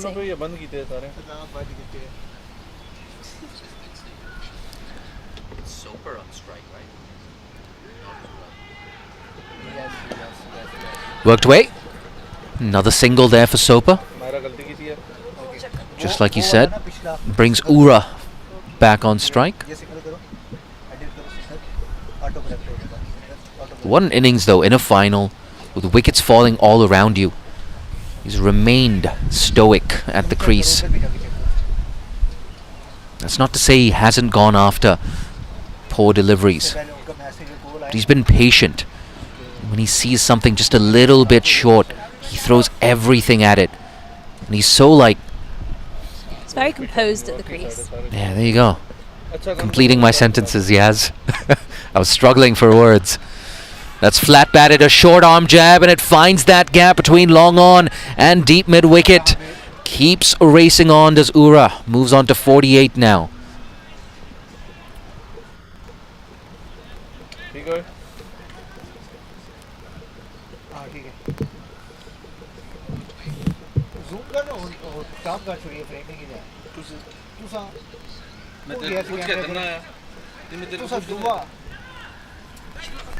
You can't really be bowling there to set batter. It's short, slightly wide, and he just picked that up and punished the ball, gave it the treatment. It's one of those balls you can put it anywhere you want, especially if you're well set. He's counting the number of fielders on the leg side and offside. Just 2 more for his half century. It's a wide delivery. He's going to have to re-bowl that. And once again, you can see that run rate getting closer and closer to 8 runs and over. Given the fact that they were 20 for 3 at one point, Papua New Guinea, if they can get up to 165 maybe, it's going to give them some momentum. That's been lifted high. Is it long enough? Yes! What a way to bring up your half century, Tony Ura. 3 maximums and 5 fours in a stoic and important knock. It's 100 up as well.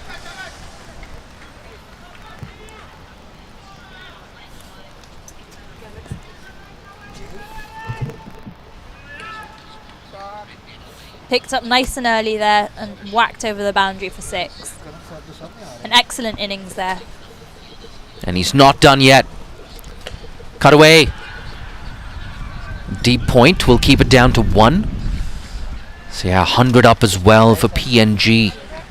That winning in score predictor sitting at 166. Still a little bit foggy here in Hong Kong. The forecast is, well, it's not the best forecast, but there's no imminent rain forecasted. That's the important thing. It's okay if it's cloudy. Last ball of the over. Turned away, Soper.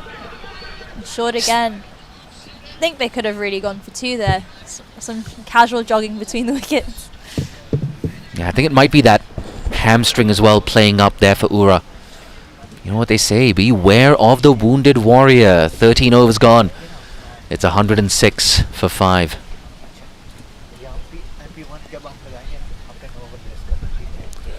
I tell you what, those Nepal flags were flying in the wind earlier today. It's not as windy anymore. And the tide has just turned as well. PNG, they've worked their way back into the contest. I still think, though, Nepal, with their noses just about in front. Big reason for that is Berthel as well, taking that big 5th wicket. Another over for the leg spinner. Wonderful. He's got the ball on a string right now, Yaz. He does indeed. As he said, he's just mixing up line, length, pace. It's really, and he's got the googly going as well. He's a really dangerous bowler. Similar action to Hong Kong's Nazakat Khan, in fact. Kushal Berthel.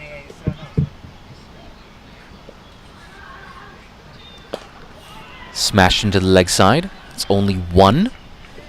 Soper moves on to 4. It's 4 singles in his first 6 balls. It's exactly what's needed as well. Soper playing his role really well here. He's not trying to go for any big shots. He's not premeditating or going across the line too much. Just playing the ball on its merit.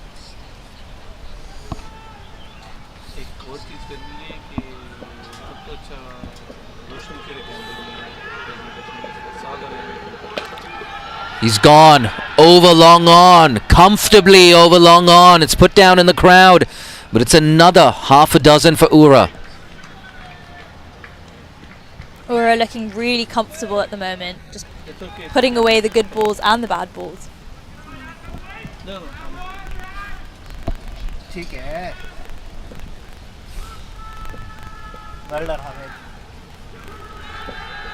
Back live. Goes high, just over extra cover. In fact, oh, it's been taken. You're absolutely joking. Yes, I cannot believe that's been taken by a diving long off. Oh, I nearly fell off my chair. It's a brilliant take. Running full out sprint towards the ball and diving to catch it.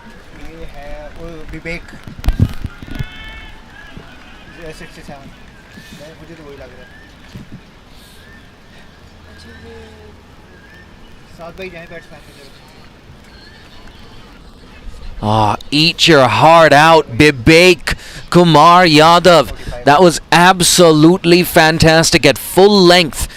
And guess who? It's Asad Walla. No, it's Tony Ura, I beg your pardon, who has to walk back to the dugout. Fantastic half century for Tony Ura. But the scoreline now 113 for 6 in the 14th over. Ura gone for 61. Walk us through that wagon wheel, Yaz. Well, Tony Ura has just shown that he's strong on both sides of the wicket, scoring maximums both straight and square of the wicket, and one fortuitous four behind. But what an innings that was. As we mentioned, there were wickets falling regularly. He kept his calm, he kept his composure, and just played his game throughout. Just seemed to know exactly where his singles and boundaries were. Kushal Bertel, he's got 2. Oh, he could have had 3, just past leg stump. It's just a single there. My God. He's making things happen. It just seems like everything that Kushal Bertel touches turns to gold. He can do no wrong here in Hong Kong. 2 for 10. His spell has changed the complexion of this contest. Oh, close. Maybe a bit of an inside edge, just saving the batter on that occasion. Doriga survives. After 14, it remains 113 for 6. Doriga just trying to make room for himself there, but really cramping himself up. A dangerous game to play against a leg spinner, trying to move away from the ball. Yeah, it's getting windy again. Chance of Nepal. The crowd, they're back in it. It's a bit of a partnership there for the 5th wicket. But they know now that Ura is back in that dugout, it gives them a clear advantage in the final. But if you're PNG, you can't panic. You still have 4 wickets in hand. There's still 6 overs left. If this game goes the distance without being interrupted, 160 is not a bad total. So I think if it wasn't a final, maybe I'd be backing a total of something in the region of 180. That's the thing, in a big final, runs on the board, you can always add around 15 or 20 runs to that final total.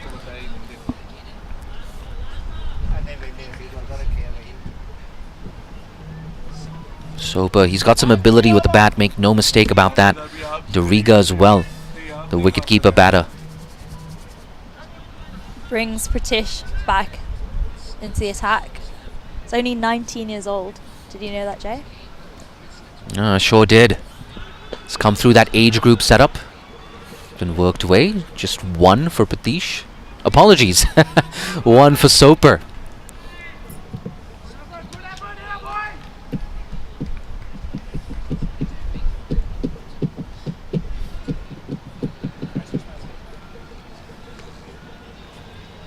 You can see Soper on screen just practicing that tuck off the legs. Averages close to 20 in T20Is, does Chad Soper.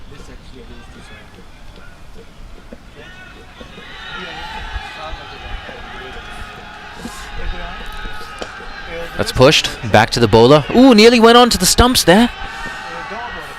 And instead they get through for 1.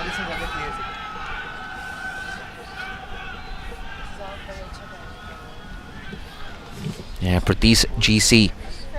He's a graduate of the National Cricket Academy, which was the brainchild of Pubadu Dasanayake, the former coach of Nepal.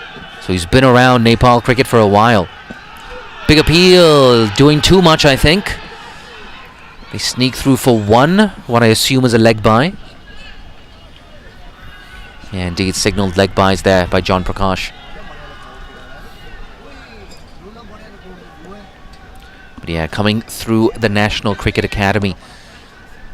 And then the under-19 age group set up as well.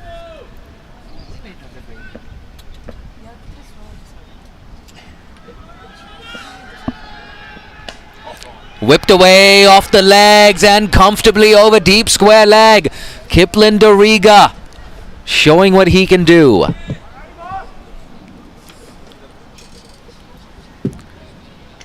Just as we were talking up Pratish.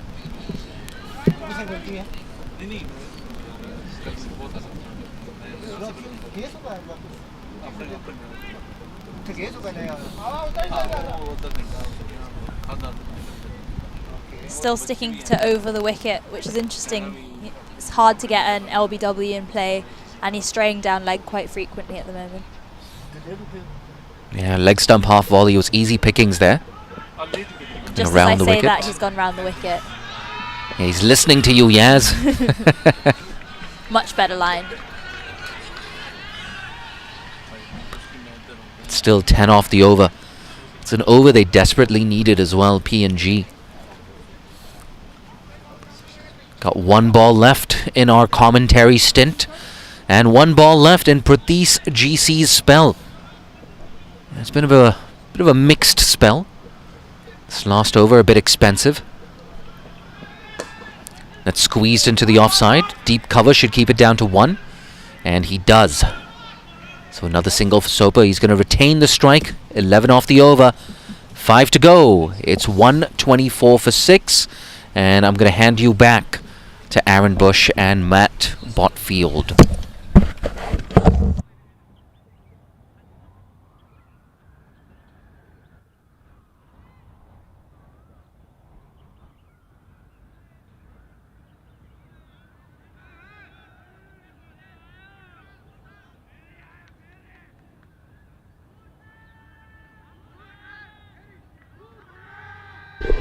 Thanks, Jay.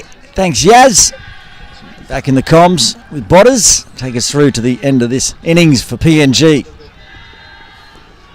Bertel continuing from the softball ground end. Just eased a single there, Soper, for down to long on. Botters, how do you see it playing out from here? Yeah, very well placed game actually. It really is. Just started the 16th over. PNG up to 125. Have lost 6. 170, 180 if they don't lose wickets. Good delivery. Bowling well again. Backing up from his 4 yesterday, Bertel. This is the harder end to score from, of course. The longer boundaries, straight. We talk about it all the time here. You can do a lot worse than taking 1s and 2s here and then attacking from the other end. Comes down, eases it onto the offside, but with that head start coming down the pitch, they get through safely. Brings Chad Soper back on strike. Going a little bit under a run of ball at this point in time. We're talking before we came on air, Botters. 50 in the last 5 for PNG. Will have them nicely placed. Will have to be maybe these two out there at the moment. Goes the big sweep. Just pushes it out to deep mid-wicket. Another single. Fielded there out in front of all the Nepal supporters, making a lot of noise, creating a great atmosphere. Cheering on their heroes. Huge crowd. See them lining up all the way to the gates. False start from Bertel. And some taking vantage points outside the ground, Bushy. Yeah, we saw that. Come on in.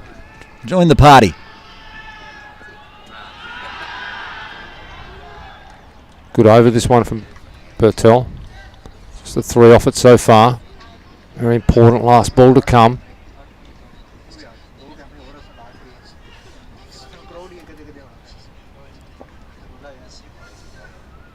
Doriga on strike. What does he do? Goes big, picks the gap beautifully, races into the VIP tent for 4. Yeah, feet up in the VIP tent. That was going to take out an ankle. He smashed that behind square 4. It's the end of...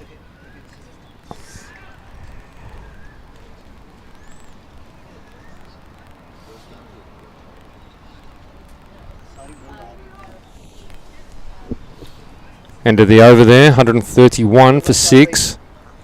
It was good up until the last ball. PNG taking full advantage, getting the boundary Run rate still over 8. Looks like the youngster Akash Chan coming back into the attack. 2 overs so far, 2 wickets. Went at 12 and over though. What can they do? He's bowling this time from the Argyle Street end, Botters, the dangerous end. He's having a chat to the experienced Karen KC to figure out how to get through these death overs. Yeah, it cannot be too full. We talk about it all the time. Very short straight.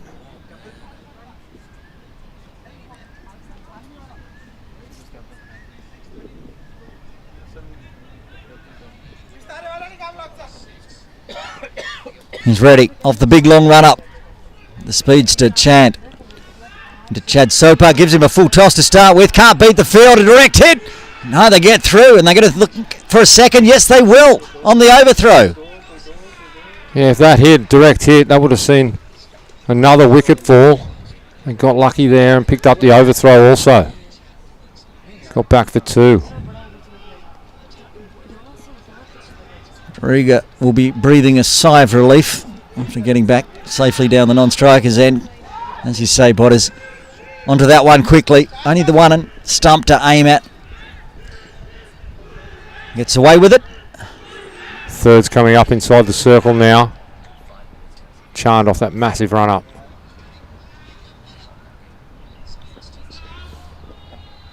Just eases this one.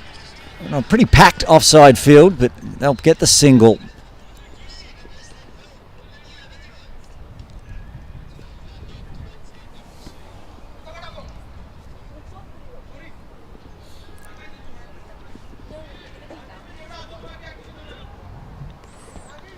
Soper calling for new gloves, I think, there, Bushy.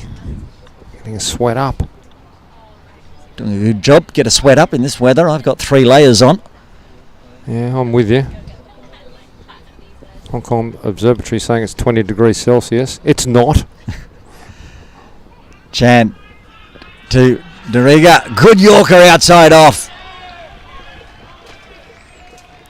Yeah, a bit of an appeal there from the bowler. Not sure what that was. It was a great delivery. Certainly never a wicket.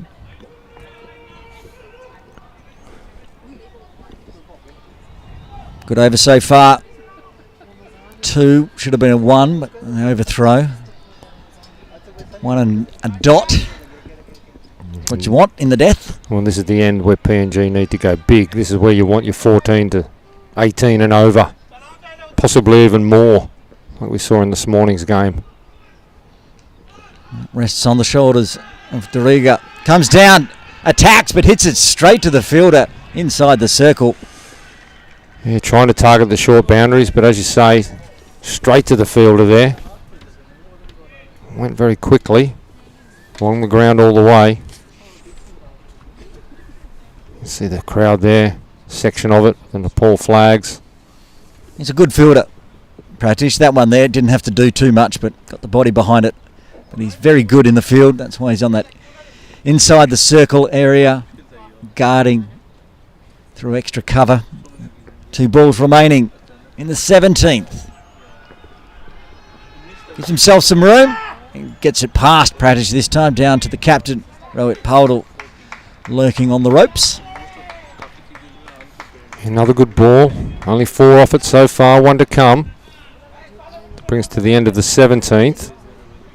He was going at 12s before he started this over, so very tidy. Yep, change of ends. It's been successful so far. A lot of chat out there in the field from the Nepal players. Setting a tactic for this last delivery. Paudel off, was talking to Chand, who was just off screen. Getting everything set for this final delivery. Chad Soper just eases it on the leg side. Just be a single. He'll retain the strike. 17 done. PNG 136 for 6. But as you'd say, that was a pretty handy over for Nepal. Oh, very good over. Very, very good over. Just 5 off it. Excellent work from Chand there. He changed ends. Restricted them well. He's bowled 3. He's got 1 more. Gulsen Jar's only bowled the 1 over so far. Powell's been the most economical. He bowled 2 overs for 9. So what are they going to do from the softball ground end? They're going to bowl Bertel out here. Yeah, 3 overs. He's taken the 2 wickets, I suppose. He's been good. 2 for 17 off 3. Why not bowl him out? Big test. Talked to him yesterday, player of the match against PNG. Just getting back into these spin googly bowls. He used to be medium pacer. And he's bowling well. Got 4 wickets yesterday, 2 wickets today, and he's been given the job to finish it off. His spell from the softball ground end. And that one can't pierce the infield, and a good dot ball again. Yeah, you've got to say Nepal have got their noses in front now after that chant over, and if Bertel can back it up here, I'll be feeling very confident going into the final 2 overs. When PNG would really desperately love to have Tony Ura still out there. Again, this time he can pick the gap, but the sweeper on the ropes. Just dots and singles. Which they're very happy with, of course, Nepal. Happy to give away the ones now.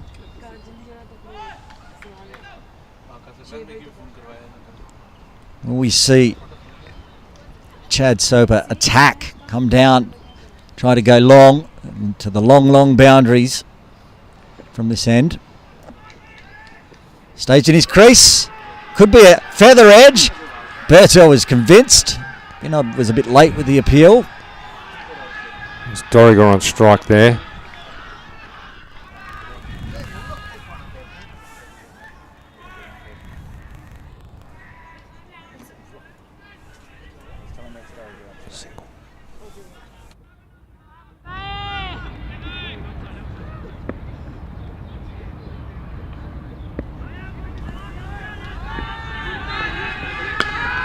That's what I was asking. Was he going to attack? He did, but he didn't tack enough. Holes out, deep mid-wicket, and the 7th wicket falls for PNG. Yeah, right in front of the Nepal supporters down there, and don't they love it. 7 down now. Caught just inside the rope, a good catch, coming round to his right. Made it look easy in the end.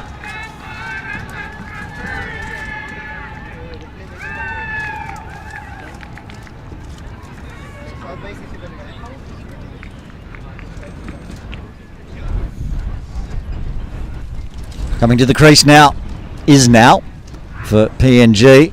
His side 3 wickets left, 137 on the board. Thought they were going to have to start to try to attack Bertel, Botters, and they tried and failed. Yeah, unsuccessful. It's sort of stalled here for PNG now. Nepal, the beautiful over from Chan, put them back in it, and Bertel's backed it up with a wicket. And right on top now, Nepal. Just as it looked like PNG might post a score in that 170, 180 range, Nepal have dragged it right back. All of a sudden, Bertel has the ability, with 2 balls remaining in his spell, to try to get a 4 for again against PNG. Instead, he throws it down leg. Anti-climax there. The crowd are up and about, roaring for another wicket.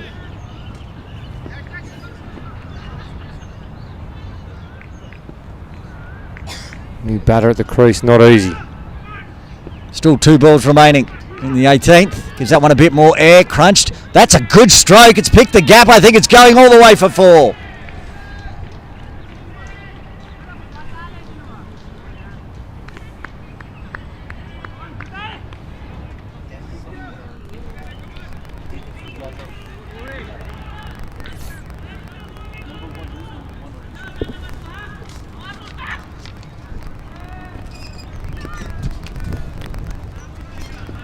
Thought perhaps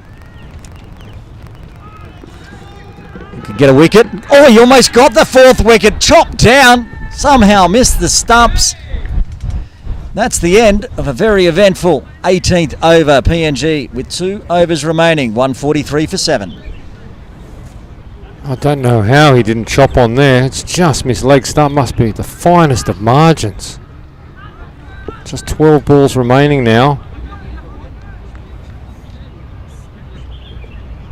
2 runs a ball. Get them up into the 160s.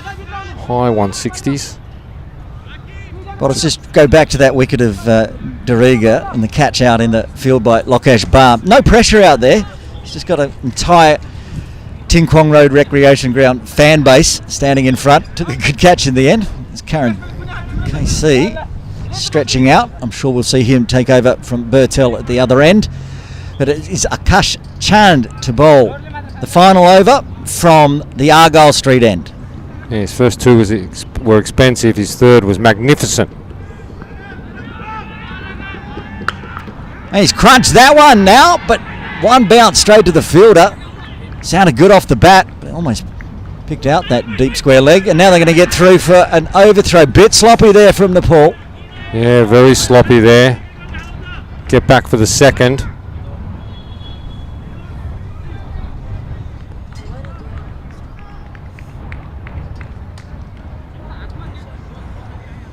Two there for now. Should have only been one. Maybe run valuable as PNG head towards that 150 mark. 11 legal deliveries remaining in the batting innings of this, the Tri-Nations 2024 Men's T20I Series Final. That's high in the air. That's not got enough on it. Has it? Has it? It does in the end. Floats on the breeze over the road for 6. That's exactly what it did, Bushy. That was the wind that took that. For all money, that was going to be caught at long on by Karen KC, but it just floated and kept floating.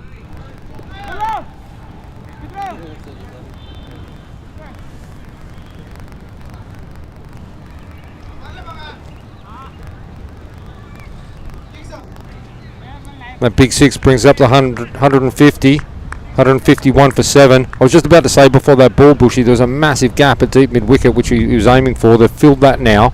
There's deep square leg, deep mid-wicket and long on. Chand in again. So now tries the scoop. That wasn't exactly where he wanted it to go, but it's got some carry on it. They're going to come back for 2. It wasn't anywhere near where he wanted it to go, but as you say, he's going to get 2 for it. Inventful. Yeah, innovative. 10 off these 3. This is the end they need to target. It's the 19th over. They're likely to score more from this end than they can from the other. And they are targeting it. They're going big. 3 balls left. Chand's final over. Gone for 10 already. Now, been out there for 5 deliveries. Going at a strike rate of 300. Crunched under the offside, but picks out that cover fielder on the ropes. That coming off the middle nicely for now.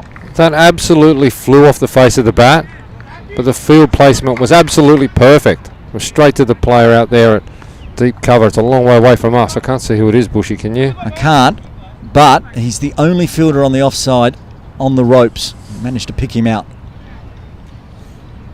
Crowd have got the cameras out, taking photos of their heroes. Enjoying a lovely day out at Ting Kwong Road Recreation Ground. Brings Chad Soper back on strike. He tries to go big. That's gone straight up in the air. This should be a wicket. Waiting. Taken. The 8th wicket falls. Soper's got to go. PNG 154 for 8. Yeah, it was a good catch in the end. The wind playing havoc again. Just got away from him a little at the end. That's Bertel there. He called everyone off. There was 4 of them converging.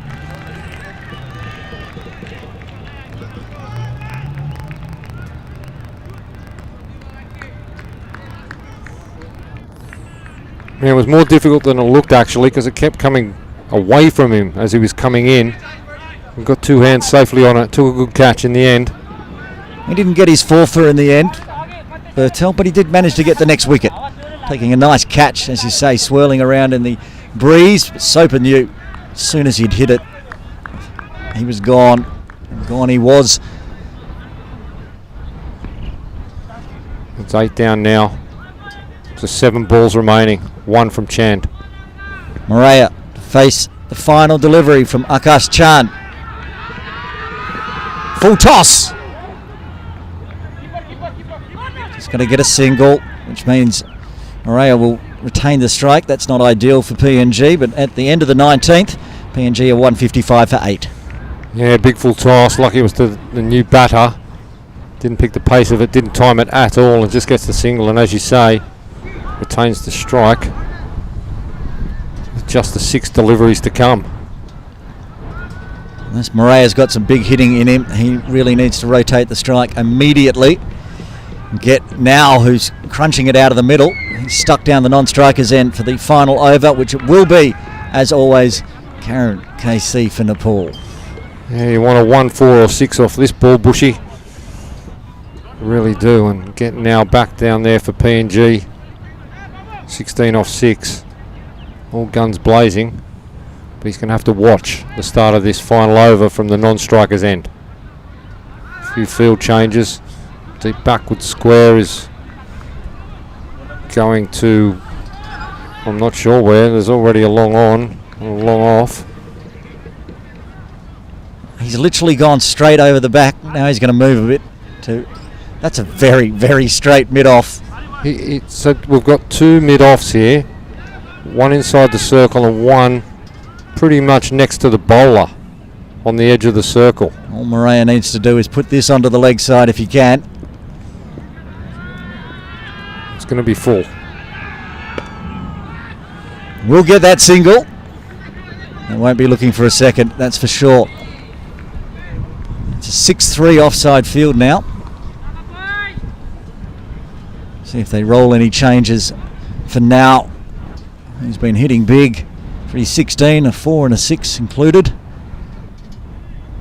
One of the strangest fielding positions I have seen. But I like it. You see a lot of straight hits here at Ting Kwong Road, trying to pierce between the two fielders. There's a super straight mid-off and a traditional mid-off. Both inside the circle, and a mid-on very straight. Round the wicket for Karen. Now gives himself some room and has absolutely smoked that out of the ground. Yeah, that's into the apartment block. Huge 6, full toss. He takes full advantage. Morea couldn't. The full toss previous over. Now did not miss out.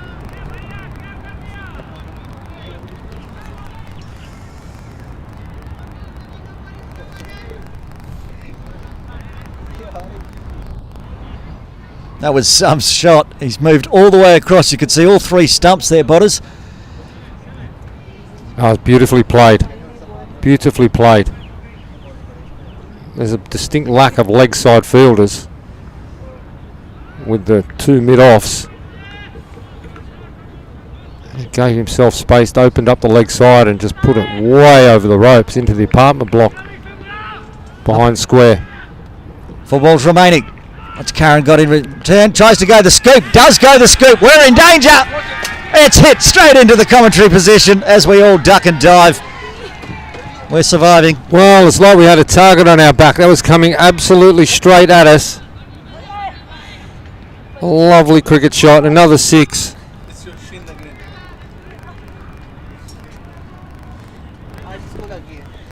Just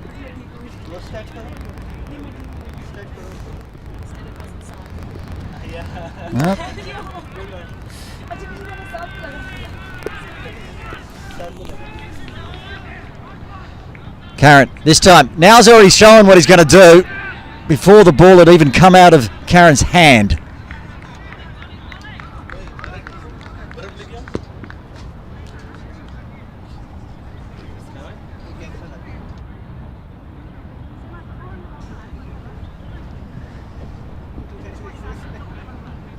Just adjusting the score on the board.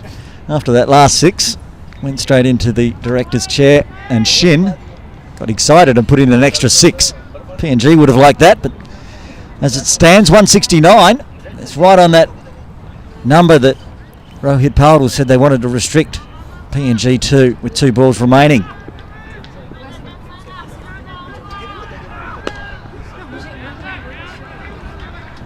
single into the leg side. That's a smart play there from Morea. Gets Mao back on strike, who's 29 off 9. Thank you very much. Strike rate 322. Hello, can he finish 35 off 10 balls? He might do well this ball not to show Karen KC what he's about to do. But he did like the idea of that scoop. PNG have got to 170. Very competitive. It's going to be a very competitive score. around par, I'd say. Karen KC to the destroyer now. It's 4. It's well bowled. Very well bowled last delivery. Just a single for PNG. They're going to finish on 171 for 8 after 20. Competitive score, Bushy, yes. Yes, great score. When we saw them earlier on and wickets were falling, we didn't think that maybe 130 or 140 was on. Big batting from now at the end, going at a strike rate of 330 off 10, 1-4 and 3 sixes. Handy knock gets PNG up to 171. Bodders, good score. Nepal will need 172. Yeah, good score. Nepal will be confident they'll run it down. I think at the toss you said, Powell said, if they can keep them under 180, 170, 180, they'd be confident. That's exactly what they've been able to do. Probably could have kept them a little bit lower. But anyway, 172 is going to be the chase, and it's going to be a great one in this final. Have a look at the batting card for Papua New Guinea. And at the top, Tony Ura. That was a great innings, Bodders. It was indeed. And then it sort of fell away. He watched his teammates fall around him, but he stayed out there and got that base that allowed the runs from like the likes of Barre and Sopa, Dariga, and then now at the end punching on 30 in 10 balls. Yeah, it was. You can see the other opener, Bow, and 3 and 4, not a lot there, but they batted around. They batted as a team. Just looking at the bowlers. Chand in the end, 3 for 41 off 4. He was the most successful. Equal with Bertel, who took 3 for 24 off 4. Jar, he only bowled the 1 over. He picked up the 1 wicket. And Karen KC, 1 for 32 off his 4. They were the main bowlers. Good effort from Nepal. Probably could have kept PNG a little bit lower, but PNG did well to get where they did. Have a look at the partnerships for PNG. They were a bit thin on the ground to start with, but then they started to build. Yeah, 23 there from Ura and Hiri Hiri, backed up by Ura and Vare, the 48, the biggest. But then 20s, 24, 17, 17, all very valuable and all contributed in really quick time to get to that 171. So there you have it. In the final, PNG sent in to bat. They put 171 on the board. Nepal requiring 172 for victory. We're in the innings break. Join us on the other side, where Jay Dancing Hani and Yasmin Dazwani will take you through the first 5 overs.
Welcome back to Ting Kwong Road Recreation Ground for the final of the T20I series. Aaron Bush with you, and joining me in comms, it's Yaz Dazwani. Yaz, 171 on the board.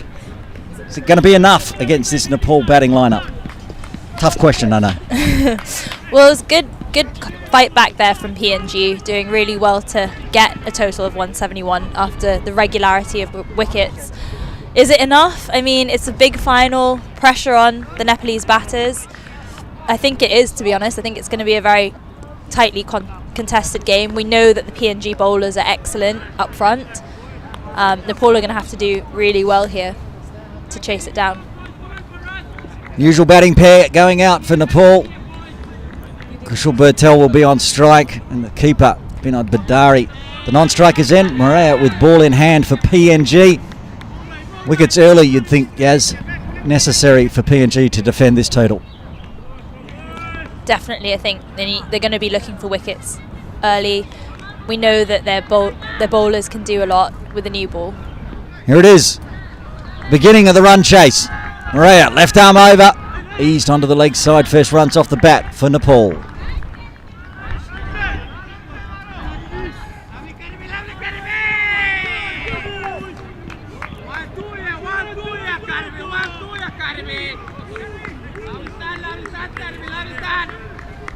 Plenty of chat in the crowd, in the field, I should say, from PNG. Plenty of chat in the field and the crowd for Nepal. They'll be looking for some maximums as Bandari faces his first delivery. Got a deep square leg and long on. They're two outside the circle. Morea again. In. Angling in. And that's going to be a first boundary for Nepal. That gets the crowd going. Whips it down fine and gets the boundary.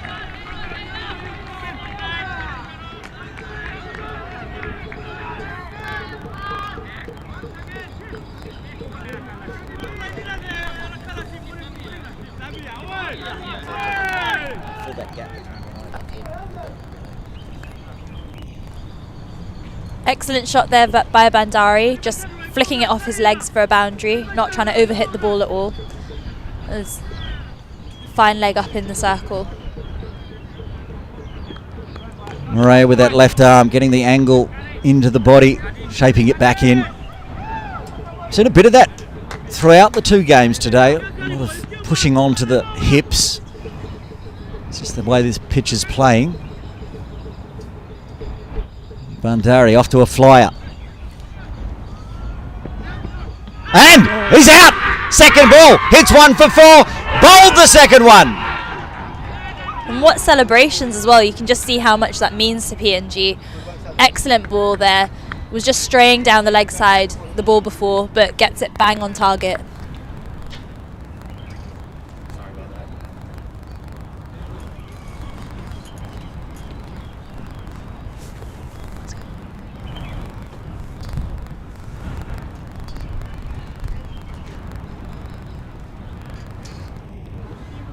Well, halfway through the first over, wicket falls. It's the big wicket of Bandari. Beautiful stroke for four, and then beautiful ball back up from Morea to get the wicket, and Nepal 5 for 1 after half an over. I'm going to drop out of commentary again, go back to my break, and joining you and Yaz will be Jay Dancing Honey.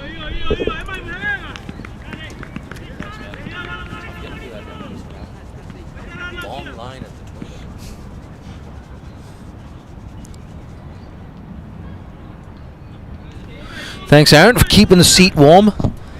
It's been all action so far in this final. Boundary followed by that big wicket. Kabua Morea, he's looking for a second.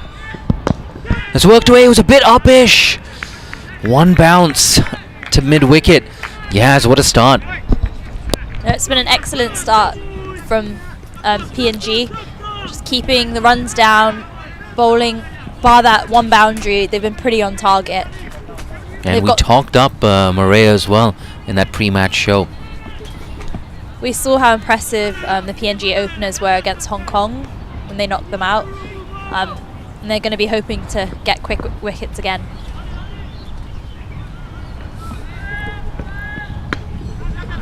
Worked away. This time he will get the single. So the skipper, Rohit Paudel, he's off the mark.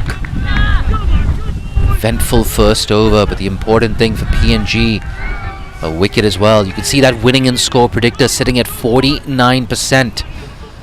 Yes, where's your money? I was saying earlier to Bushy, I think actually this is a good total. It's a good defendable total.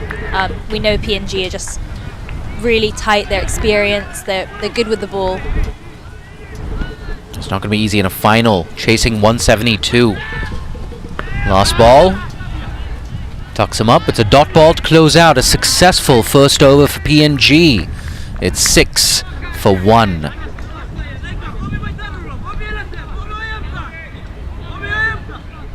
Got to say though, towards the end of that second innings, it's a really good comeback that from PNG. Definitely, they were running hard between the wickets, managed to pick up a few twos from overthrows, and my personal favourite was the ramp for 6. I think a very clever shot on a short boundary.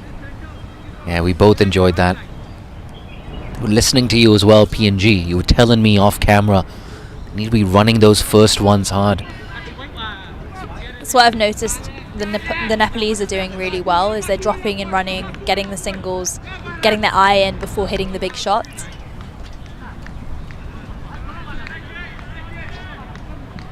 Yeah, no, good observation that.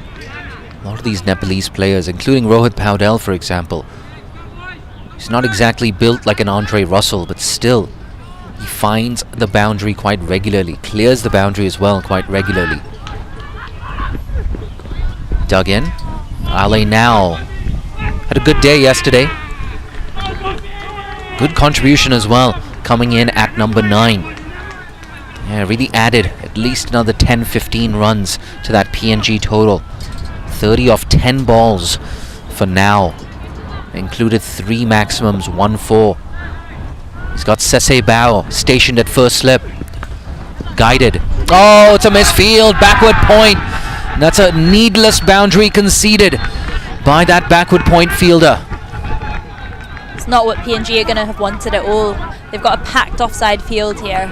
They don't want to be giving away easy singles or boundaries.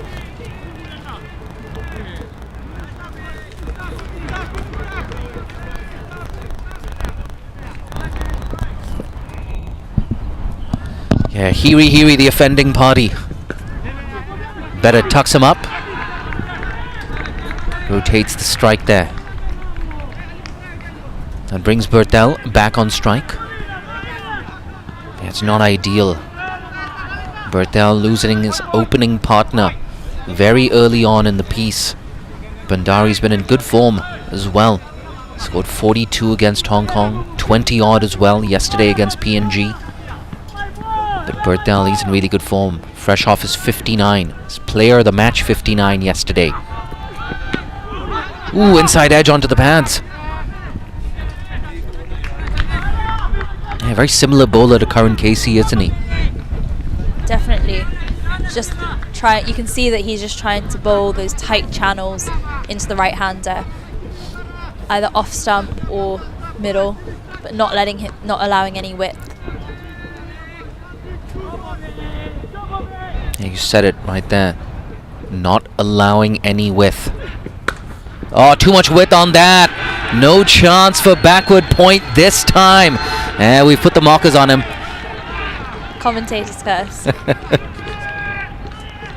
Second boundary of the over though. Good one for Nepal.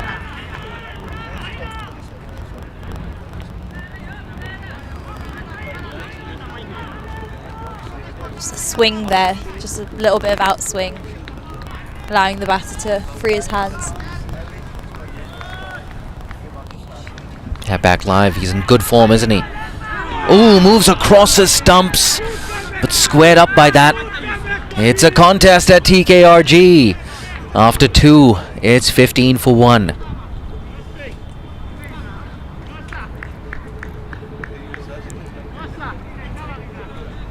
Gotta say, Yaz, this game is the gift that just keeps on giving.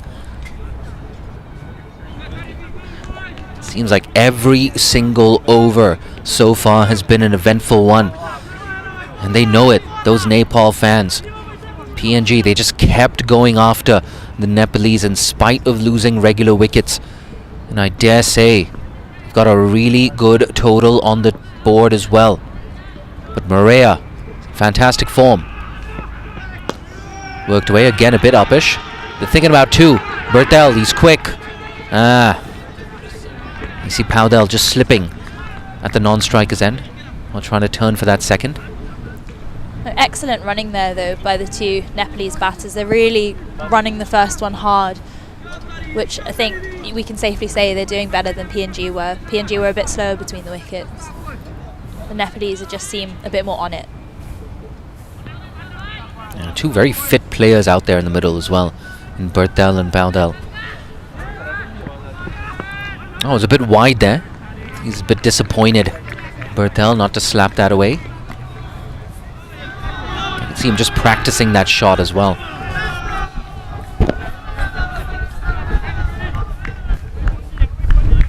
You see what those 2 boundaries have done as well. The winning and score predictor once again just about favoring Nepal. But another wicket right now will change all of that. Oh, big appeal, it's close, it's very close. Turned down. Yes, what happened there? Could have been just, I mean, it's a left-hander coming over the wicket. Might have been pitching just on leg. But it definitely looked like the line was quite straight. Yeah, we're saying a bit of an angle here in the comm box. I think you're right about that. He's finding that movement back into the right-handers though, isn't he?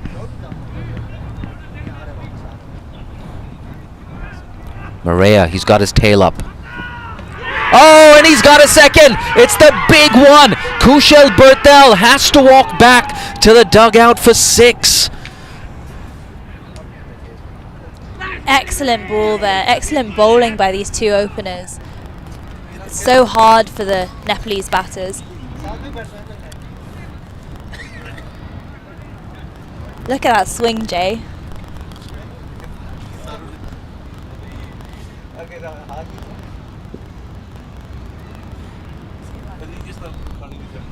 Look at that swing indeed.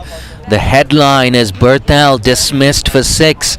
Nepal in the 3rd over are 17 for 2. And in walks at number 4. Oh, a bit of a promotion here. Gulsanza strides to the crease. God, it's massive, massive. Getting both openers out inside the first 3 overs. There's a reason we kept talking up Kabua Maria in the pre-match program. It's because of this. Remember, PNG had Hong Kong reeling at 30 for 6 yesterday. It's a similar story so far. In the big final, they've got Nepal 17 for 2. And I tell you what, if you're a Nepal fan, I hate to tell you this, but I don't think it's going to rain. Required rate now inching closer and closer to 9 runs and over. I'm going to put you on the spot, Yaz. How do you negotiate this if you're Nepal? I mean, I think we saw it in the first innings. Get back to you. Oh, edged. That's past the keeper. And that wide slip. Now, in fact, it's been declared byes there by John Prakash. Movement again. Just to go back to your earlier question, Jay, about how you negotiate this if you're Nepal, I think we saw it with the PNG innings where there were wickets falling at regular intervals, but all you need is one batter to just stay there at the crease, build an innings, the other batters bat round him, and then you can really capitalise at the end. We saw that as well between Ura and Vare. That 5th wicket partnership really rescued that PNG innings. Needs something similar. Shortens his length, squeezed away for a single. End of another successful over though. 7 off it, including the massive wicket of Berthal. After 3, I believe it's 22 for 2.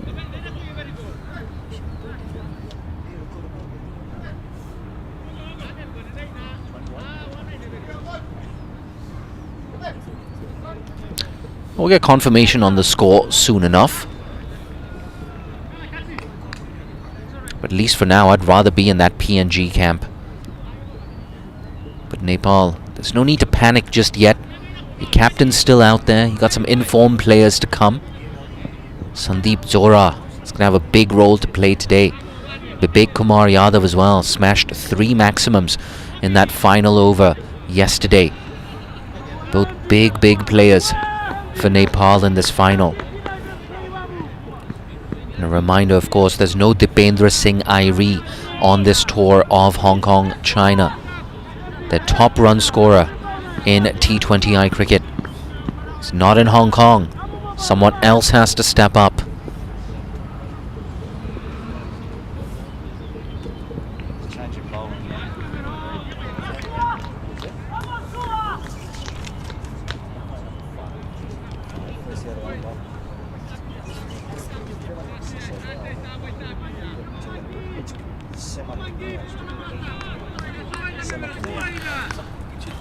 Semakamia into the attack for the first time today and the first time on this tour. Oh, he's quick. Oh, angle in, shape away, beautiful.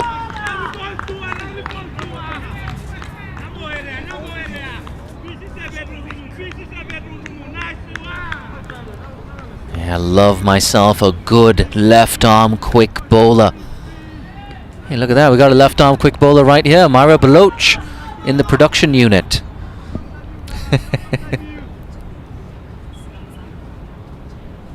She feels embarrassed that I've brought up her name.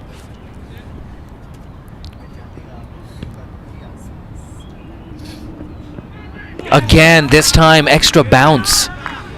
He shortened up his length there, Yaz. Yeah, shortened and also tightened it in a lot of ways. He's really cramped up the batter there. And you can see Simon Willis watching, Wilson as well. Very interested in what happens in this final. Hong Kong, China, of course, haven't made the final. But it's so good to have teams like Nepal and PNG down here in the 8-5-2. Yeah, good wrist position from Khmer again. It's going to be at least 1. That's all it is. Good backing up there as well. And again, just so quick between the wickets there from Nepal.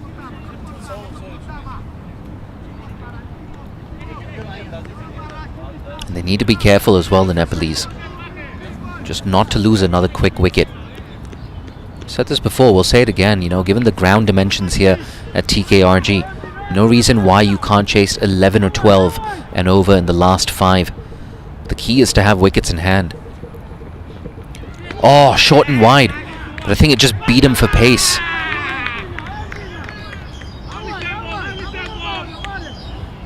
We've just seen so many times in this tournament that outside off channel is just really difficult for batters. Even if it is slightly short and if there is a bit of width, it's really hard to time it, especially early on in the innings. He hit the nail on the head. That extra bounce. See the pitch. There's some greenery on that pitch. And again, is it a wide? Yep, signaled wide there by square leg. I'm loving what I'm seeing so far from Khmer. He's got some serious gas. My word, he's got to be the quickest we've seen so far today. Definitely, and he's also just got so much. He's got so much rhythm and kind of pace through the crease. Really runs in quickly as well.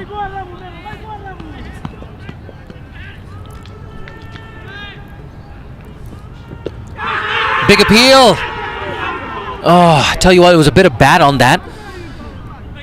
And he's fast, isn't he? It's a quick bowler. He's a quick runner. Nearly got through for that return catch. What was so impressive was he did that all whilst appealing and still managed to sprint at the same time. Oh my word. I like him already. I'm going to stand up for the rest of my commentary spell. I just get the feeling that something is going to happen here. Rohit Paudel, he's on 7. Nepal skipper, can he lead his side home in the big final? They're going at exactly 6 and over. Last ball of the 4th. Short again, drops the hands nicely. Oh, a direct hit, and it might have been interesting. Nonetheless, a single to close out the 4th over. It's 24 for 2.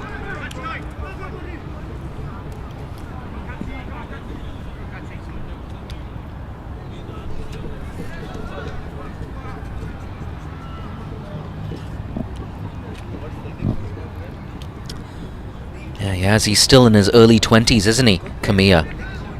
Yeah, 22 years old. As you say, first time bowling in this tournament. We like what we see so far. Yeah, Daswani always comes prepared with her stats. My word, they're blessed with a lot of left armers, aren't they? Maria, Kamiya as well. Earlier in the tournament we saw Pokana. Pokana the more experienced of the trio. But Maria, he's going to get a 3rd over. Worked away. Ale now makes no mistake there in the deep. It's only a single.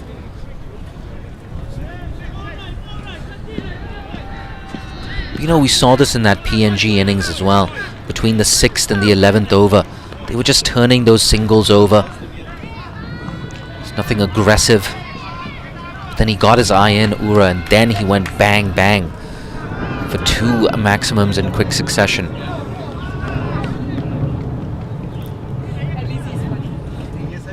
And they continue to persist with that slip over there. It looks more like a 1.5 slip than a conventional first slip.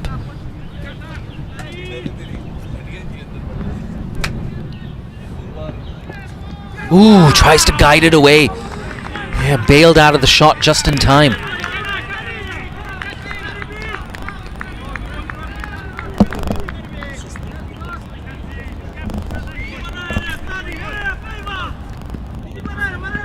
He has looked like he just changed his mind there. Well, it's an interesting shot choice given the field. Really wouldn't get many there. You'd get a maximum of 1 with deep third man out on the boundary. Yeah, no, you're absolutely right. Just not playing the percentages there.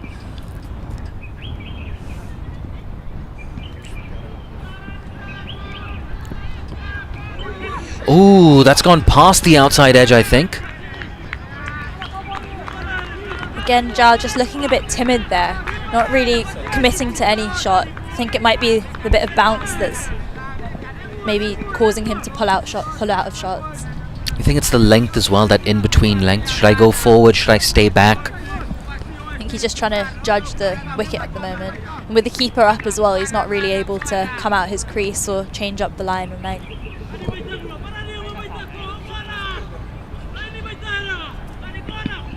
I think he's eyeing up that down-the-ground shot as well. Ooh, just like that, but he gets a thick inside edge. It still will run away for a very fortuitous boundary. That's the first boundary for Jar. Yeah, very lucky indeed there. I don't think that's where he intended to play the ball, but still got him a 4.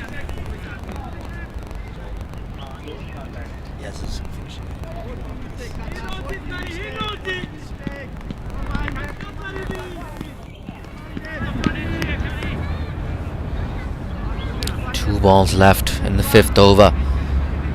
And it seems like almost every single delivery, Maria is making something happen. He's the in-form bowler for the Pacific Islanders. Again, beats the bat. They're going to scamper through for 1.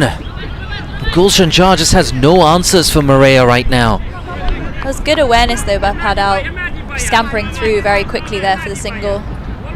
The ball barely even made it past, well, it didn't make it past the inner ring.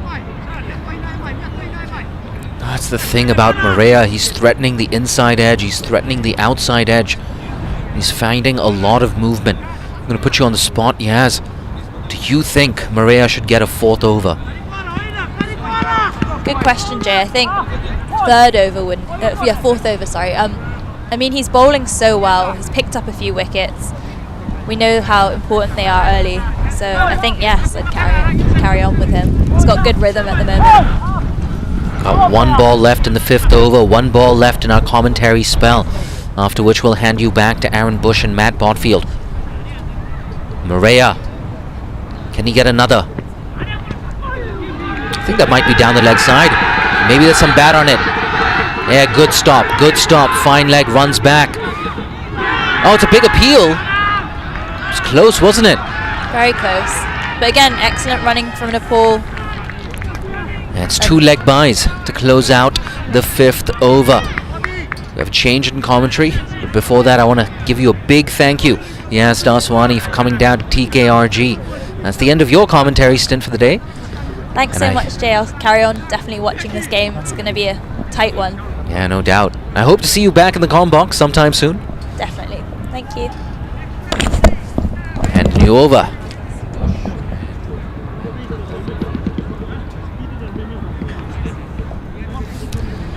Gonna hand you back now to Aaron Bush and Matt Botfield.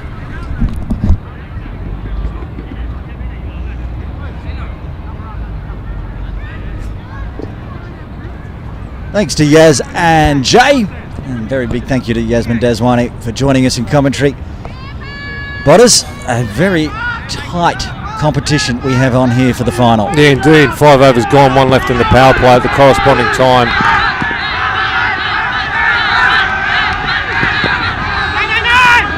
Oh, there could be a chance of a run out. There is a run out! A big mix up, a slip. Gulshan Jar has been run out of the first delivery of Now's 2nd over. Oh, absolute disaster for Jar there. Just a slip. Went 1.5 steps down the track, slipped. Great piece of fielding. Comes in, direct hit. Jar goes. It's 3 down now for Nepal. Just about to say at the corresponding time after 5 overs, PNG were 42 for 3 versus 32 for 2 for Nepal. Final over of the power play. First ball, Jar goes. Very unfortunate run out. All of a sudden, PNG with their noses in front on over to over rate. They're doing well and getting the wickets. That one there, fortuitous. A mix up, a slip, turned around, but the mind and the quickness of Now. Keep following on, running down, picks it up, hits the stumps. Jar cannot get back. He's having a great day today now. When we were off commentary, we were down, he's down here near the commentary position. We could see him. He had such a big smile on his face. He's having an absolute field day out there, loving every minute of it. He's enjoying himself. After the power play, PNG were 53 for 4. Nepal now 32 for 3.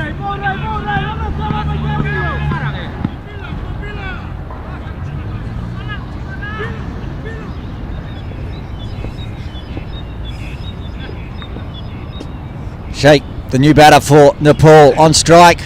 Shoulders, arms on that one. PNG making a lot of noise in the field, trying to silence the large amount of supporters down here supporting Nepal. And at the moment they have silenced them.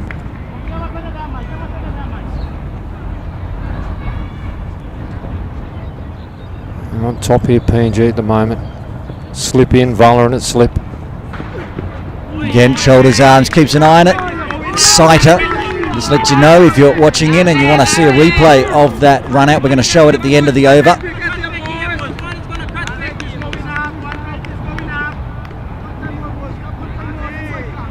Halfway through the over now.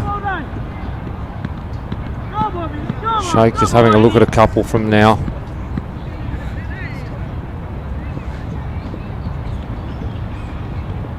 Now again, this time gets bat on ball. We'll get his first runs off the bat, but they're all coming through, having to get through very quickly on those singles.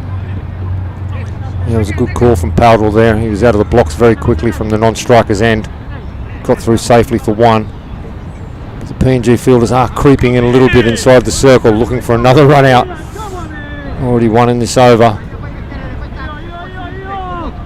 We talk about captain's knocks. Well, Rohit Powdell will need to do one now. Steady the ship. Decides to come charging down and just gets fresh air, swatting at moths. Yeah, 33 for 3. Looking for the big shot down the ground. It wasn't there, it wasn't on. Go, boys! Go, boy!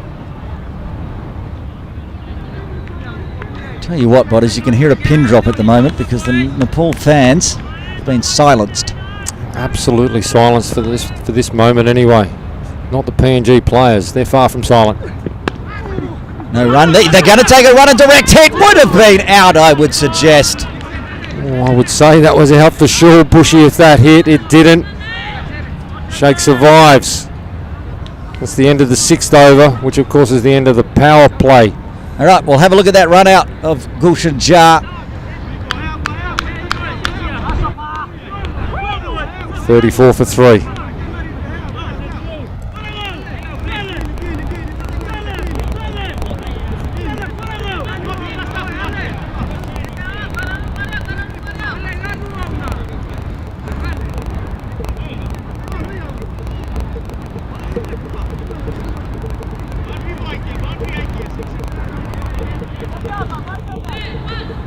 Yeah, a couple of steps, slipped, down on one knee, couldn't get back in time.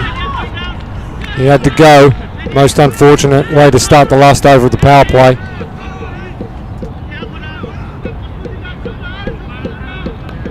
Changing bowling for Nepal from the Argyle Street end. There was the discussion between Jay and Yaz about whether they'd continue with Morea into his 4th. They're going to save an over. Chad Soper into the attack. He's not ready. No, he's ready, I should say, but Rohit Powdell is not. Glove went up. Still checking out the field. Now he's set. Right arm over. Eased nicely. Gets the crowd up on their feet. The silence from the Nepal fans, but that single got them excited. Yeah, they thought there was a boundary on for a moment there, but it was never going to be. 3rd came round on the boundary, cut it off easily. Just the 1. And Sheikh back on strike. Arif Sheikh, just the single so far. Had a few sighters last over. And now, no sighters there. Oh, that's a drop to heads. You have to put that in the books, Potters. Oh, without a doubt. Just backward a point there. Just put that down. I think it's Hiri Hiri.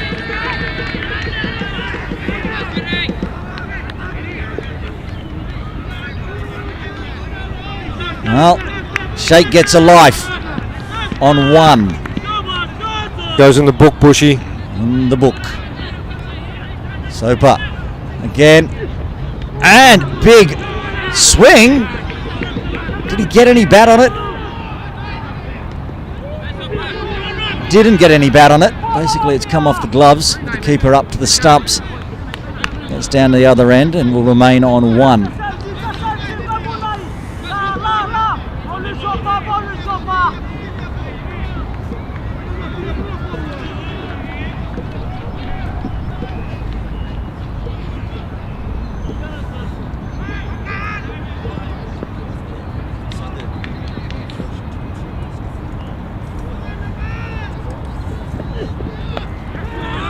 This time he's found the gap. Has he? No. And good fielding, picking up with the left and firing it back in, keeping it to a single. Rohit Powdell's not happy. He thought there was a second, but that was a very strong arm. He was a bit lucky there, actually. He was cut just wide of the man at backward point. Probably only 1.5 meters, maybe 2 meters away from his right hand.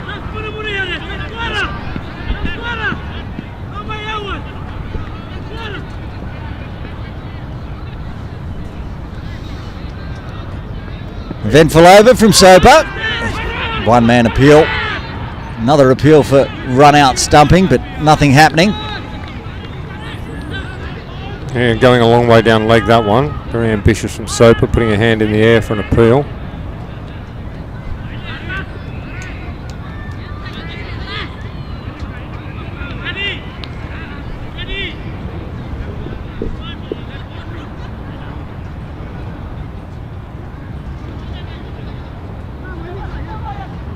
But as I was telling you off air, joining us for the final day, saw Soper yesterday, and whenever he bowled a peach, the hand went up. It wasn't an appeal, just more of a designation. That was a good delivery, and he's got one ball left in the 7th. That was very high. Well, that one was a hand in the air there, an appeal, and very ambitious at that. High and down leg side.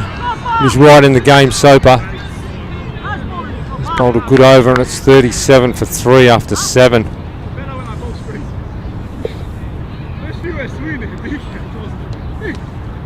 Have a look at the worm. It started well for Nepal, but now tailing off a little bit.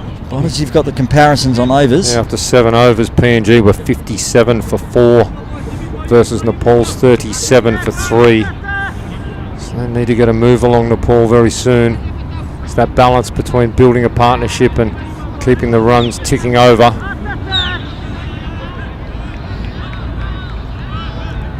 Powder will be on strike. Sese Bao coming into the attack from the softball ground end. More noise from the Nepal supporters now.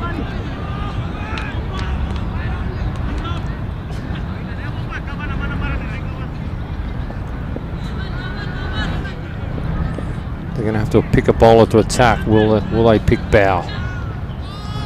Right arm over. Yes, they will, but that's got enough on it. I don't think it has. The catch has been taken. The captain has to go. He's out for 12 and the 4th wicket falls for Nepal. Yeah, Powell decided to take Bao on first ball unsuccessfully, didn't get it to the long boundary down there. Catch is taken. The PNG players have gone absolutely crazy.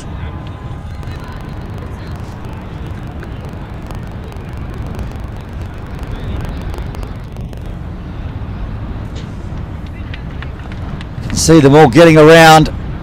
Great catch. He just didn't get hold of it, Bushy. It was never going to travel across the rope. Straight down the throat. Down at long off. And they've lost 4 now, Nepal. Now on the positive side for them, PNG did lose 4 inside the power play and still put 171 on the board. Okay, they are behind on runs, yes. But they've lost a wicket later.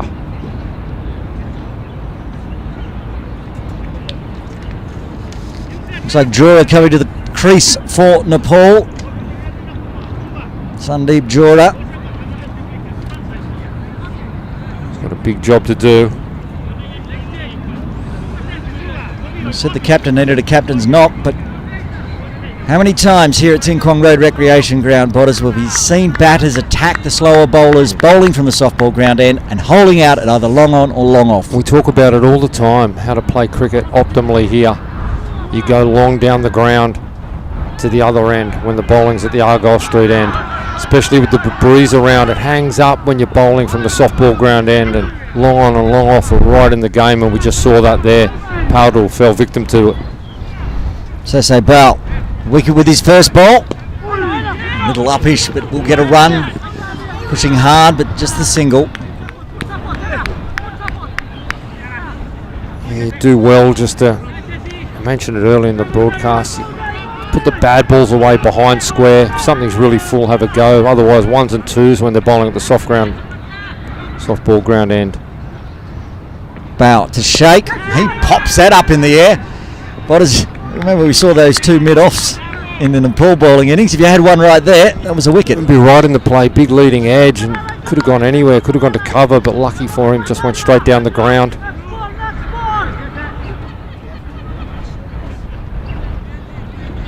Opens the bat for PNG, Sese Bao. Now he's having a good day so far with the ball in hand. Another single only. You've got to say, Shake's still finding his feet out there. He was dropped very early. Leading edge could have been caught easily. Needs to dig in, get through this period and keep the scoreboard ticking over at the same time. Oh, and a slip in the field. Is he okay?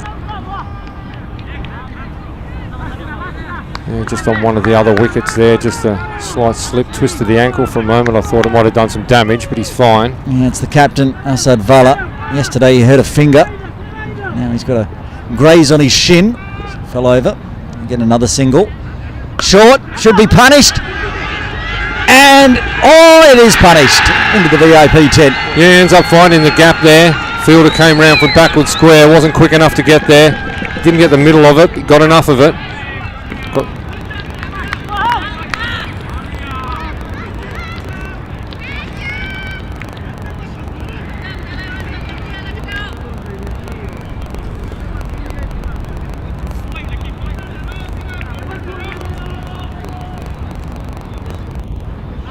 Much needed boundary there for Nepal. Ended the 8th over, they're 45 for 4.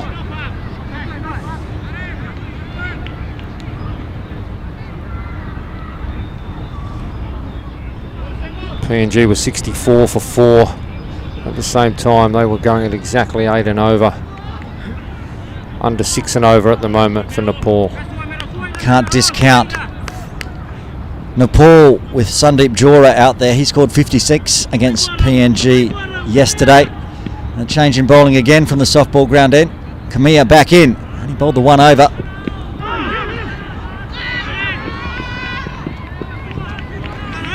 He also bowled it from the other end, Bushy. So it's been a change of ends. It's very quick. Very quick. Big smile on his face. He's having a lovely day. Crowds continue to build throughout the afternoon.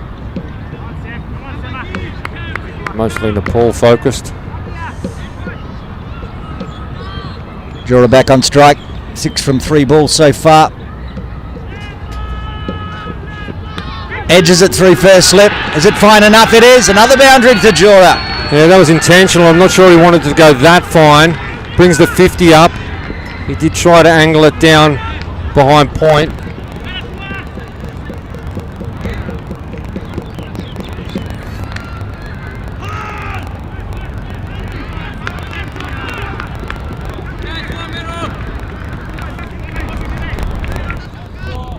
Went finer than he thought, but he got value for it. Another valuable 4 runs.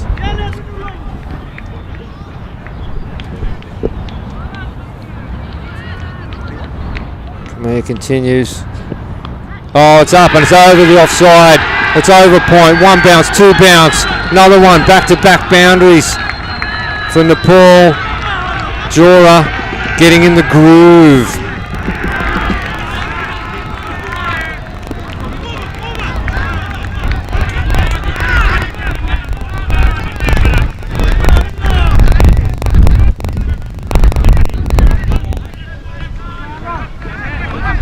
That's brought the crowd to their feet. Couple of boundaries.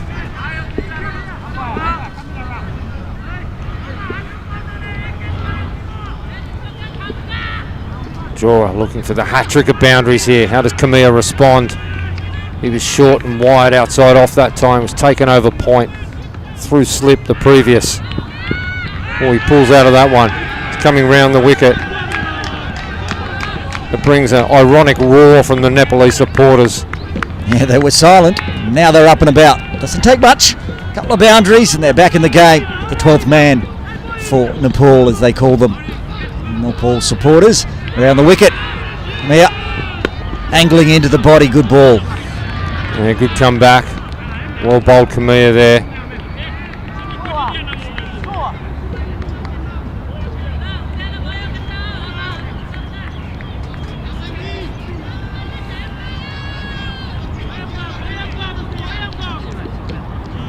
Coming up towards the end of the 9th over.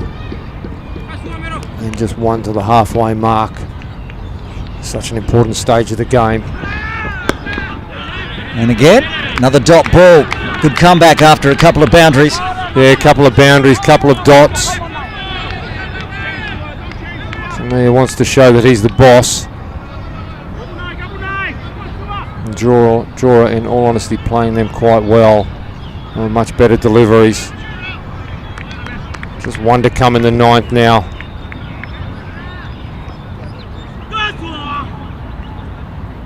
He is around the wicket. Puts in some pace, so this one's just guided work to do for deep third. It will be cut off, despite what you can hear on the effects mics from the crowd. Big arm overshot the keeper, coming back in, backed up well. End of the 9th over. It's 55 for 4 Nepal. At the same time, PNG was 72 for 4. 18 runs ahead to PNG at the moment. In the comparisons, Now after 10 at the halfway mark, it was 75 for 4. So a big over here from Nepal. Look at him really close on a comparative basis.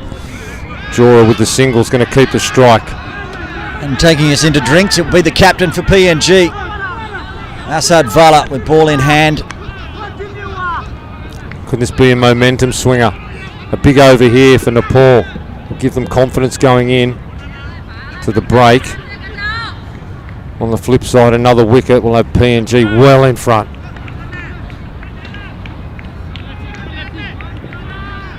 Here he is, Asad Vala, the captain, and gets it past the outside edge. Again, they do well just to pick off ones and twos. Jora was aiming, there's a really big gap over the top of cover, which he was aiming for then, but got nothing on it. There's a deep point on the boundary now, and a long off, and nothing in between. So this time just eases it onto the leg side, gets that single as Botters suggested. Yeah, it's smart play. Just take 5 or 6 off this. If there's a loose ball, put it away.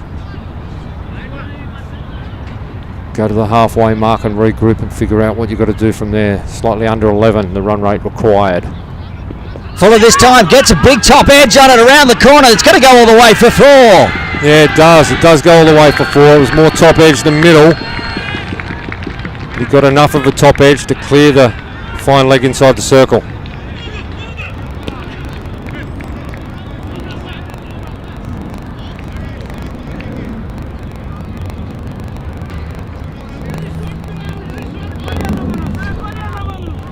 Every boundary valuable for Nepal. Asad Vala, this time he gives himself some room, cuts it straight to the deep point fielder zone into single. One more, 2 balls to come. Nepal do not want a wicket here. Just keep saying, push it round, get 1 or 2. Loose ball, hit it, but don't do anything silly. Eases it again onto the leg side. Thought about 2, and there was a little fumble, but safer to just take the single, 1 ball remaining. Yeah, no one in front of the batter on the leg side inside the circle, so 2's on if it's perfectly placed. The fielders are coming off the boundary really quickly to stop it as well. 1 to come. End of the 10th. Gives himself some room, hits this one too well. I don't think there'll be 2 in it.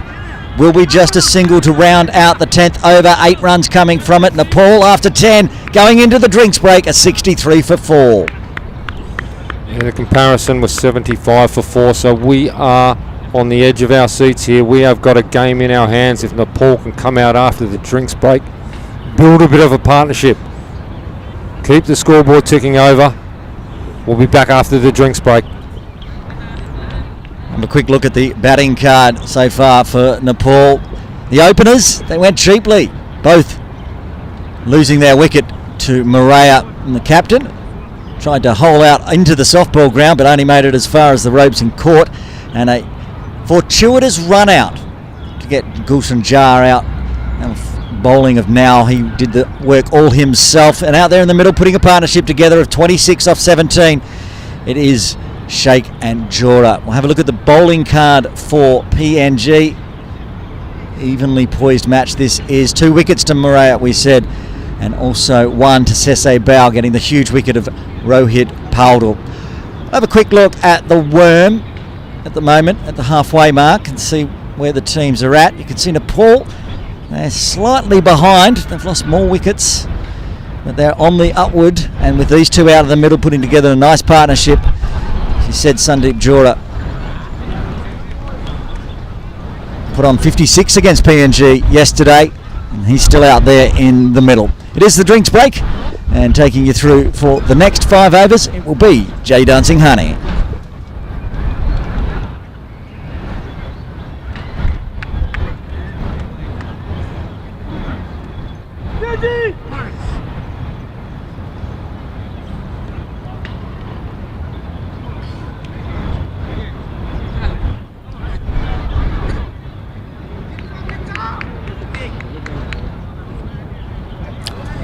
Thank you so much, Aaron Bush. Yeah, I'll be walking you through the next 5 overs. It's also my last 5 overs of commentary in this international season here in Hong Kong, China.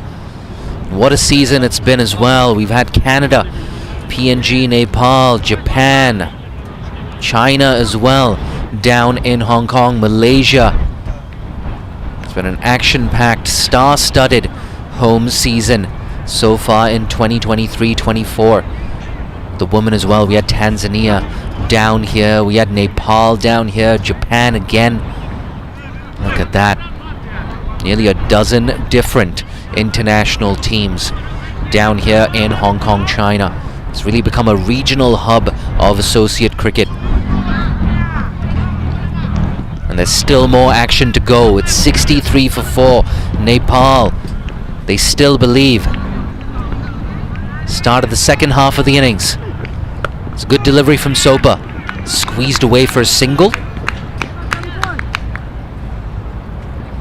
Good sign for Nepal is both Arif Sheikh and Sandeep Jora into double figures. And just as I say that, it looks like Muskan Samtani has the chairperson of Cricket Hong Kong China, Burji Shroff, with her.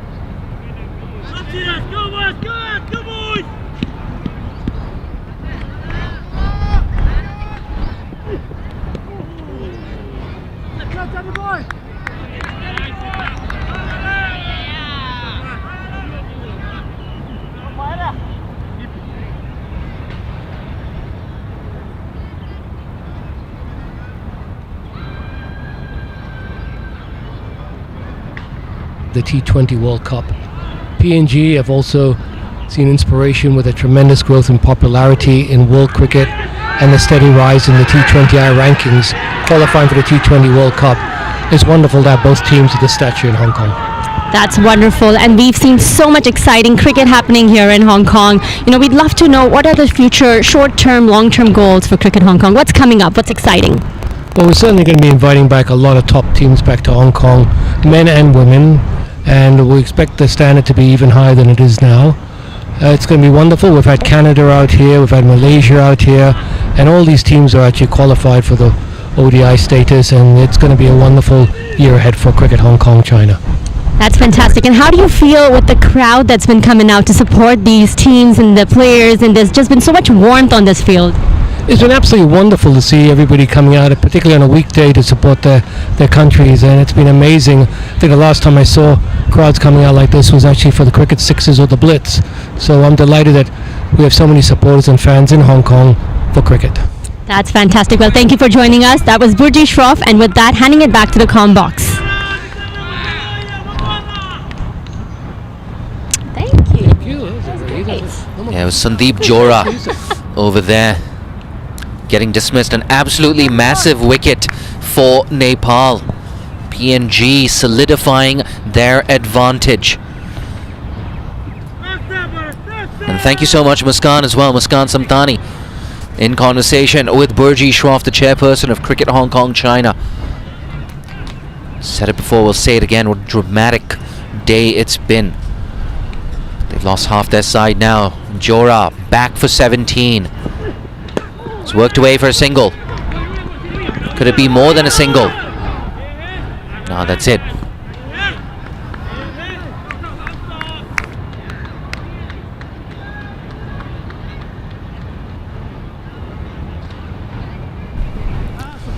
Bibek Yadav,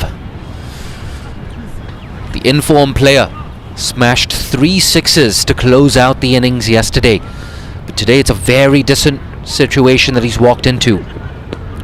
Worked away on the leg side. They're thinking about 2. They might get more than 2. Yes, they do. That's gone to the boundary. It's a very important 4 runs there for Arif Sheikh and Nepal.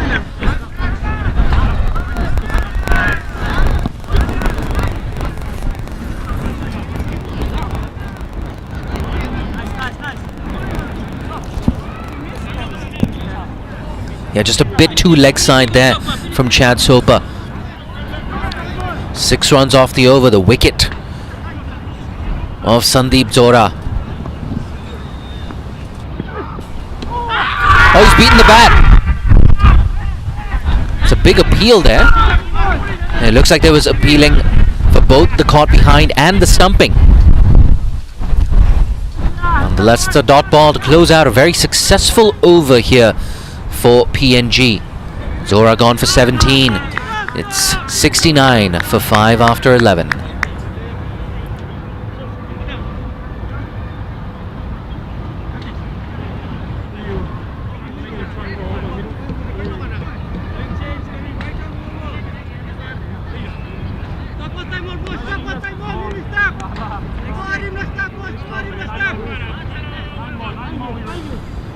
Change of bowling here from the softball court end. It's Ale now.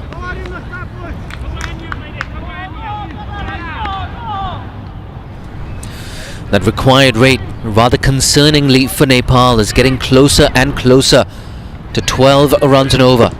Slow delivery, good stop in the covers. Just gonna build on that frustration for Nepal.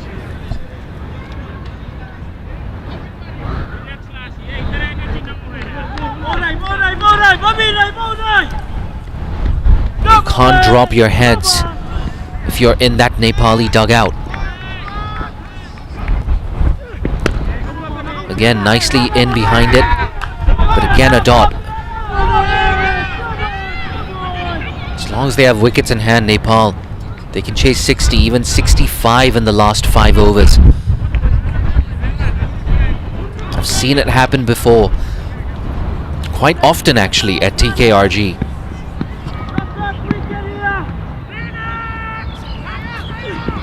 Couple of steps down the track. It's close to the outside edge.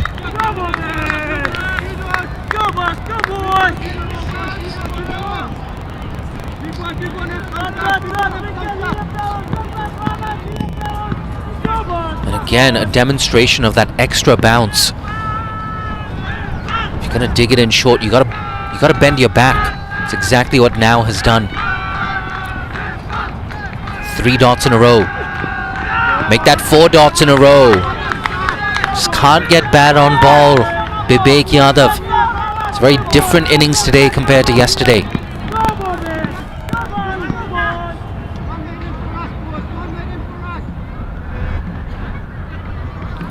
Suddenly, the required rate in excess of 12 runs and over. That's going to be a very tough proposition now. 103 needed from 50 balls. Still can't get bad on ball. Tried to move across his stumps as well, did Bibek. I think PNG know as well. They know what his hot zones are. They know that he loves to go leg side. They're hanging it around that 4th, 5th stump line. Beats the bat again.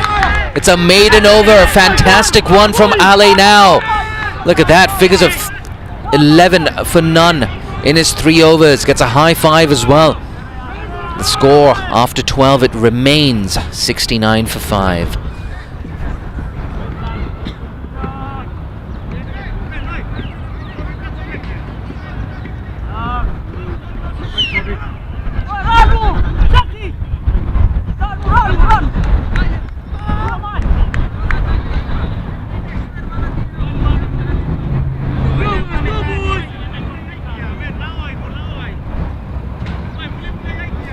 Nepal, they need to pull something out of the bag here.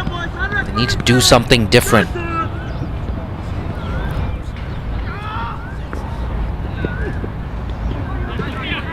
It's gone behind the keeper. Waiting for the signal from the umpire. Signaled buys there. It's just a single again.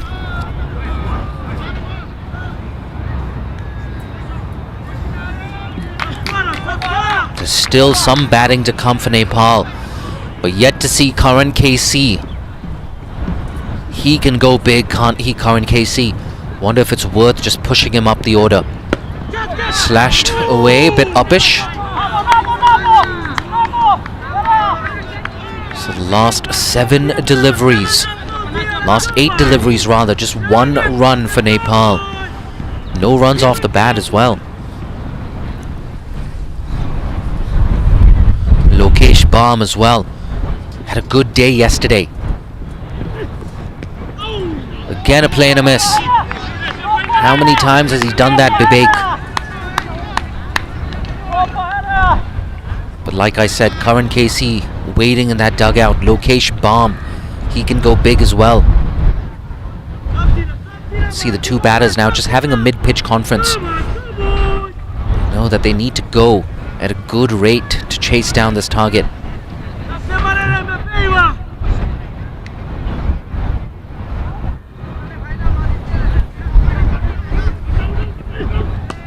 That's high. I don't think it's long enough. Deep square leg. Oh, he takes it. Bit of a juggle, but it doesn't matter. It's the 6th wicket down.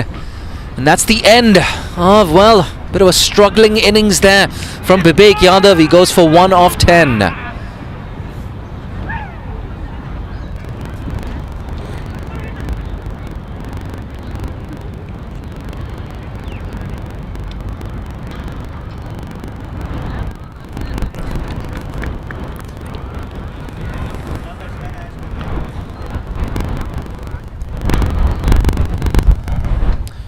This is why we kept harping on about the importance of runs on the board. He's gone for 1, Bibek. And Nepal, they're struggling. 70 for 6 in the 13th over.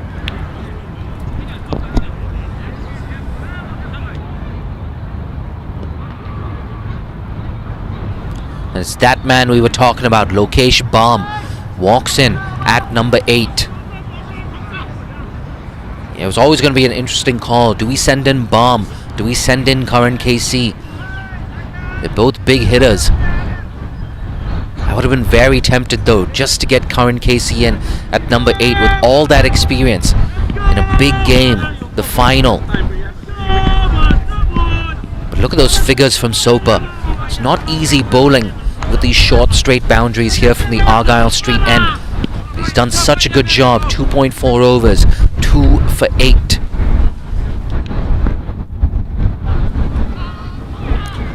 He's got 2. Can he get 3? Swing and a miss. Still no boundaries here for Nepal. They've only scored 1 run in the last 11 deliveries. They're struggling, they really are. That's why we kept saying runs on the board, runs on the board. Don't make that decision based on the weather forecast.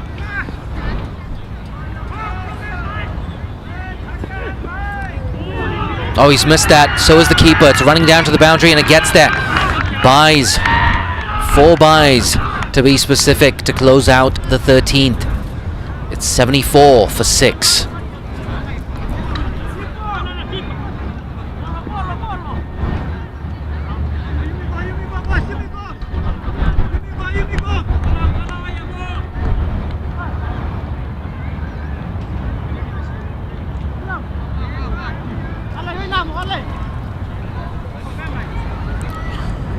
The Nepal crowd, they're not going anywhere until that last ball is bowled. They're still going to be here at TKRG. They're still willing their team on, cheering every boundary. You've got to believe, if anyone can do it, it's the Cardiac Kids.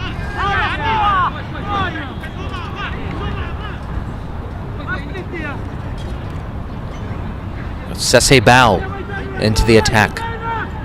Looks like he's going to be coming over the wicket to the right-handed Arif Sheikh.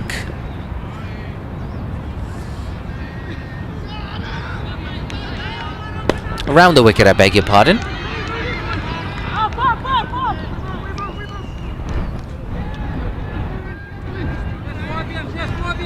He's already picked up a wicket as well, Bao.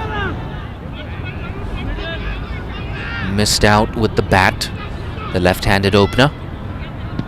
He's already making a contribution with ball in hand. Beautiful. Just dragged his length back. Arm ball that just beat the outside edge. Yet to get off the mark here, Bomb. Under edge on that. Maybe a bit lucky it didn't go on to leg stump. And again, Soper doing the cleaning up. Seriously though, what an important spell in the middle overs from Chad Soper. 3 overs, 1 maiden, 2 for 8. Tries to cut it away again, past the outside edge. They know this crowd, that dugout, they know that Nepal need a boundary.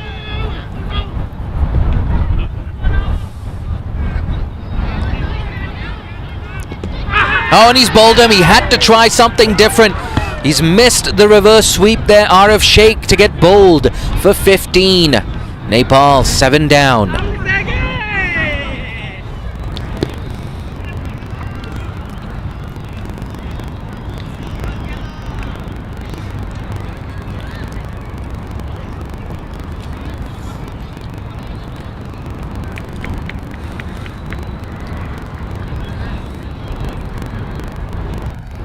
Yeah, you gotta love it from Sese Bao, coming around the wicket to the right-hander specifically for that reason, to cramp him up.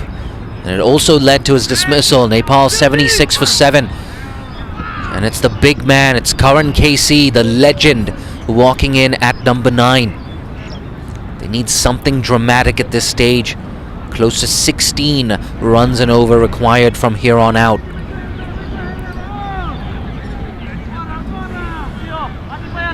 Someone's got to step up and do something special here for the Nepalese.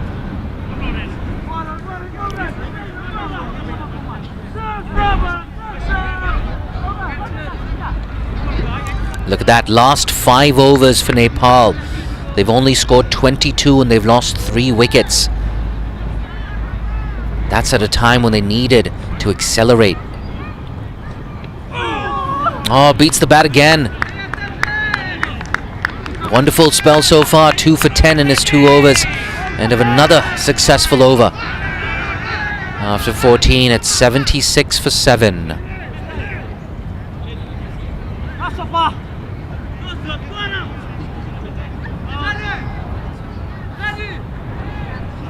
Look at that view count now on YouTube.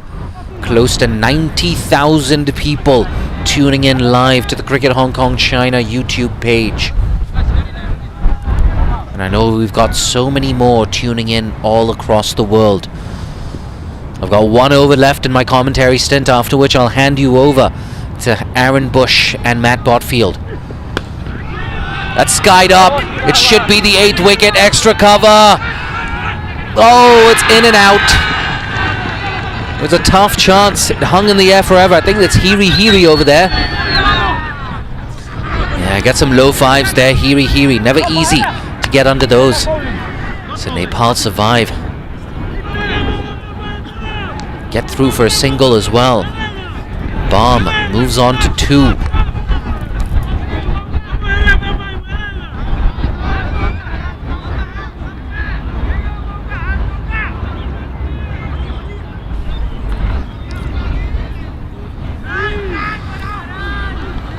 Soper.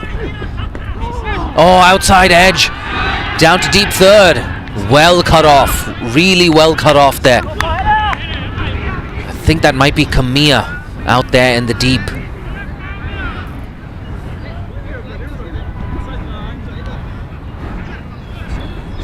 Two runs off the first 2 deliveries. Seriously though, Chad Soper, what a spell it's been from him. Get a 3rd wicket, he'll be in contention for that Player of the Match award. Not much you can do with that. Just straightened on the right-hander. depending on the final result, I'd be so tempted to give that Player of the Match award to Chad Soper. I know Tony Ura was wonderful with that 61. Look at that, 3.3 overs, 2 for 10. Every single one of his overs he's bowled from the Argyle Street end. Thick edge, again deep third. Oh, it's gone past him. It's gone past him. Can't deal with the spin there. Yeah, puts his hand up, apologizes.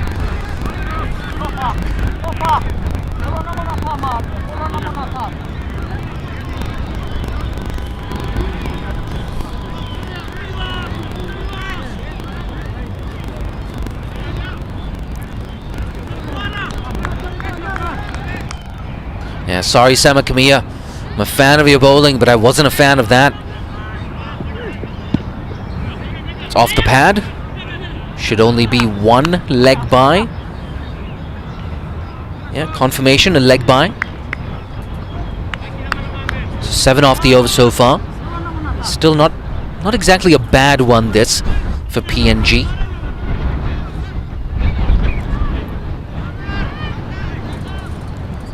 Just one ball left now. What's been a superb spell from Chad Soper. That's a bit high. Just behind square on the leg side, but it's only one. 8 off the over. Take a bow, Chad Soper. 4 overs, 2 for 15. 5 overs left, Nepal 84 for 7. They need 88 more for victory. I'm going to hand you back now to Matt Botfield and Aaron Bush. Thank you, Jay, as always. Now, since the drinks break, 5 overs since the end of the 10th, Nepal have lost 3 for 21. 3 for 21 off the last 5 overs, Bushy. Yep, suboptimal for Nepal. First time I've got suboptimal in today, Bodders. Yeah, you did it well. After 15, PNG corresponding time were 124 for 6 versus 83 for 7. 88 runs required off 30 balls. Take nothing away from PNG. Absolute brilliant bowling. Good fielding. A couple of drop catches. Haven't hurt them too much. A couple of great catches though in there. Yep. It's been a great display from PNG. Lost 4 in the power play early, but the run rate was high. We were 60 crucial, 60 odd. Quick runs at the end. Set a target of 171. Looks like being too much at this stage for Nepal. Tries to go the scoop, gets nothing on it. Another dot ball.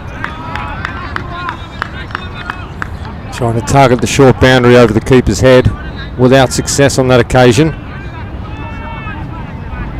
And it's a dot ball, but I like it. That's all they've got to do. They've got to try. They can't just sit out the overs from the softball ground end now. Need to figure out a way of, like you said, big overs required for Nepal. Yeah, need a few plus 20s. At the moment, Kamiya's bowling well. Targets the pads, big appeal, nod from umpire Sheldon de Cruz, and he gets the wicket. 8 down now for Nepal. They're 85 for 8. Yeah, looked out from the moment it hit his pads. Bushy, they've lost 8 for 85 now. Bam's got to go.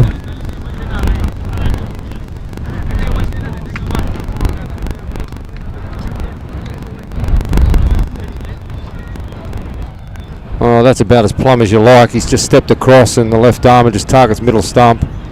The umpire almost nodding before it hit the pads. No, that was a good decision and an easy one for Sheldon de Cruz as the umpire. And great wicket. First wicket for Kamiya. He's toiled away well. Brings Pratish GC to the crease inside in a world of hurt. Yeah, well described.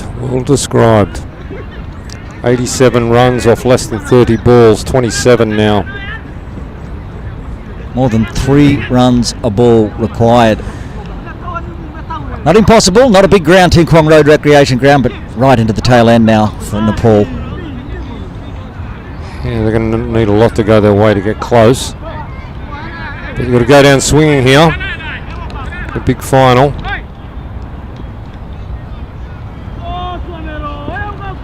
It's the 19th ranked PNG in the ICC rankings against the 16th ranked Nepal. PNG on top at the moment. It's Khmer again. Attacks first ball, Pratish, but gets nothing on it.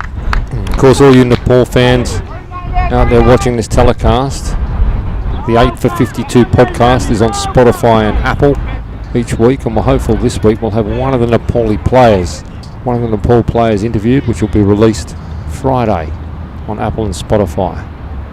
Hoping to record that after this game, and after this innings is done we will have the presentation, so stick around to the broadcast. And he's got onto that one. Has he got enough onto that one? No, he hasn't. Pratish holds out down to long on, and the 9th wicket down for Nepal. Yeah, 9 down in the 16th over. Still 15 runs short of 100, Nepal. This is huge from PNG.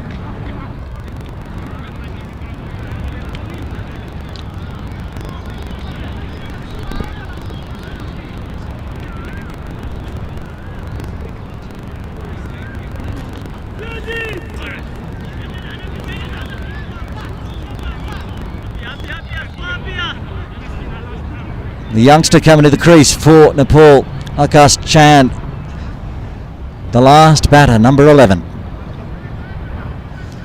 He's got a mountain to climb here. Khmer bowled well, 2 overs, had none for 12. He's now got 2 for 13. A few of the Nepal supporters starting to make their way out of Tin Kwang Recreation Ground. Bushy, I see. Slight trickle out. It's been wonderful support from them across all this Tri-Nations, especially today for the final. They've come out in their droves. Yeah, fantastic to see, and we thank them for coming down, and thank you if you're watching online. Another big appeal.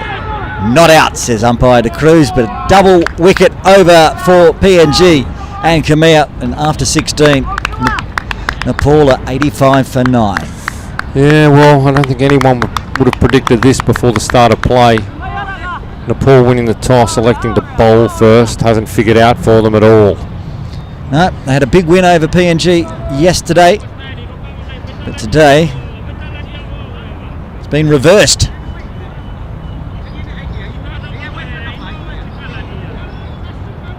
Maybe the most excitable man out on the field at the moment now has ball in hand from the Argyle Street end. He's got 1 over left so far, 3 overs, 1 maiden, none for 11.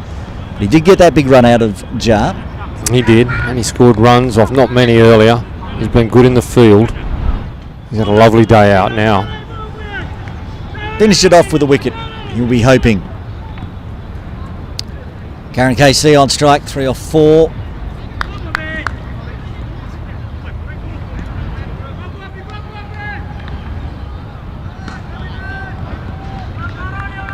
Over the wicket. Fast outside off, gets the dot. Going to go down, swing, as we say. That's exactly what Karen KC was trying there. See if you can get one over the short boundary down the ground. Get 1 over, then get 2 over, then get 3 over.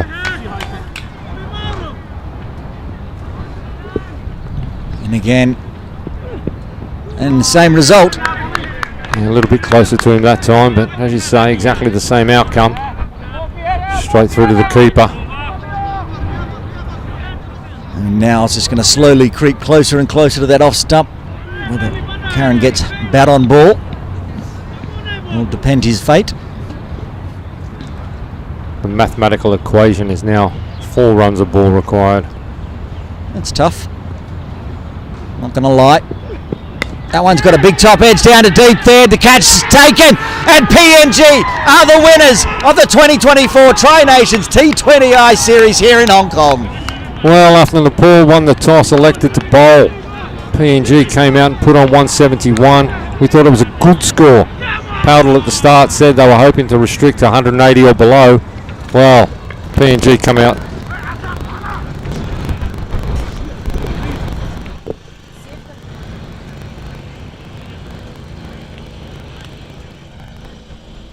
PNG come out in the field and with the ball and absolutely blow Nepal away, have rolled them in the 17th over for just 85.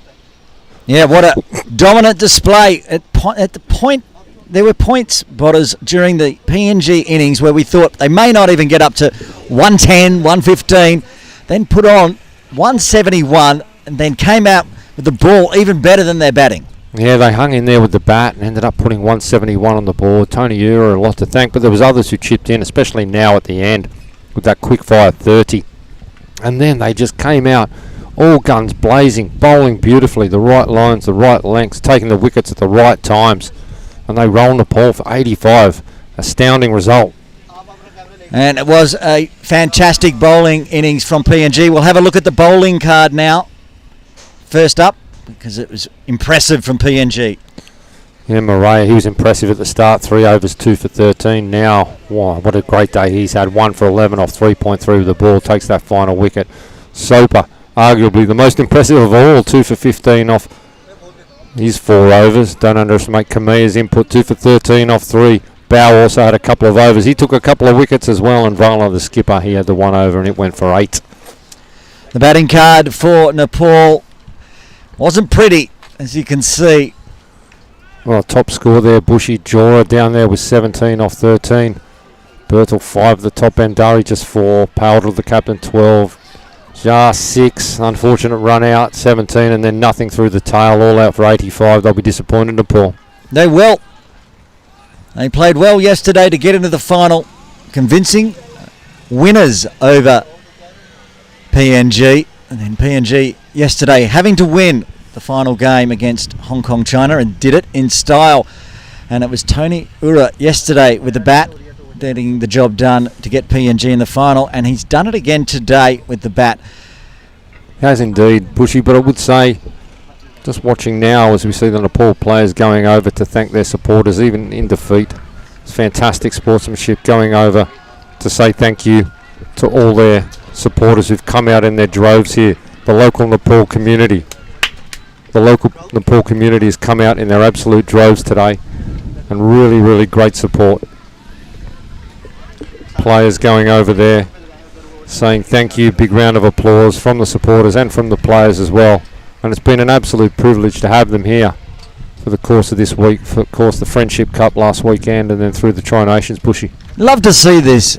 They went down and they were pretty big losers in the end in the final, Nepal, but such great support all around the world. Wherever they go, the Nepal fans come out in droves, and they've stuck around even though the game was pretty much over by just after the drinks break, but they're still here and want to get photos. They love getting autographs. A few supporters coming through the security area there for photos, and the players are welcoming that. Lovely to see. Lovely to see, and they're not missing out on anyone. They're walking up the side of the boundaries there and saying thank you for all the support from the local Hong Kong Nepal community. Well, stick around. Coming up, we will have the presentation to the champions. We'll have a chat to the losing captain, Rohit Paudel, and we'll also be announcing the player of the match. Jaydan Singhani will have all of that covered very shortly once the teams... We'll have to get Nepal back. Yeah, they'll have to come back. They're over there talking with their supporters at the moment. I'm sure the supporters will be over here shortly as well and joining us for the presentation. Even though it will be going to PNG, of course, the champions, the deserved champions of this tournament. Really good hit out for both these teams over a few days for the T20 World Cup coming up, of course. They'll put on a show over there and do their countries proud. We're going to do player of the match and player of the series. I don't know who that is going to be either way, because there was really good batting, really good bowling for PNG, so you'll assume that... I think my guess would be the same man might get it. That's a pretty good guess. I think I know who you're thinking of. Well, I don't know. We have zero say in it, of course, and no one's told us, but if I'm any sort of judge, that's the direction it will go. Well, we will be doing all the presentations very shortly. Like I said, it'll take us a little while to recover the Nepal team. They're down there with the fans still. The flags are out. The interviews are happening. The photos are happening. Instagram's happening. Yeah, getting some treasured photos with their cricket heroes. And while they are down there, and while we wait for the players' presentation and the awards and the champions, medals. We will mention again, if you want to find out more about Hong Kong cricket each week, you can listen in to the 8 for 52 podcast on Spotify and Apple Podcasts. Has all the Hong Kong cricket and also has huge interviews. Hosted by Bothers and Bushy. Those names sound very familiar. Well, how many episodes are we in now? 20 odd episodes? I think this is 26, 26, something like that. You know, I just turn up and talk. I think last week you said we're halfway through the fifth over, so it's about 26 episodes, something like that. Well, you could find out if you go to Spotify or Apple Podcasts. That's right. As you say, plenty of interviews with key Hong Kong players. And when we get these international teams in town, we try to track them down and have a chat. And we're going to try to do the same after the presentations and after this broadcast is finished with one of the Nepal players. We won't say who. It'll be a secret. You'll have to tune in when we release it on Friday. What I will say, it's a big name. They're all big names. I mean, that's true. It's one of the bigger names. Okay. Is our hope. We'll see how we go. That'll be after the presentations as the officials get ready. The players making their way back across now after joining their fans. And the fans look like they might come across as well, which is fantastic. A lot of Nepal flags, but they'll be here, cheer on their team, get the second place medals, and also congratulate Papua New Guinea on a huge win in the 2024 Tri-Nations T20I series here from Ting Kwong Road Recreation Ground. Yeah, it's certainly been a festival of cricket the last few days. In the last couple of months, really, Bushy. Had so many teams coming in and out, none bigger than this, Nepal and Papua New Guinea. We've had Canada, we've had Malaysia, we've had the East Asia Cup, Japan and China, and now Nepal and Papua New Guinea, both heading to the West Indies and USA in June for the World Cup. I'd like to be heading there, Bushy. I'd like to be heading there too, but we will be here in Hong Kong doing our thing and doing our podcast. Absolutely. Just all players coming back now from the Nepal side. And it's a slow lap. Yeah, making their way back across. Spending some time with the fans, taking photos and videos, as you say, for Insta. It's all for the Insta these days. It's lovely to see. Coach Simon Willis over there, coach of Hong Kong China, absolutely freezing in this weather. I would think he's used to this being the Englishman, but he's probably acclimatised to the Hong Kong warmer climate, usual warmer climate. The Nepal players now heading back towards their dugout, and we won't be far away from this presentation ceremony celebrating the 2024 Hong Kong Men's T20I Series.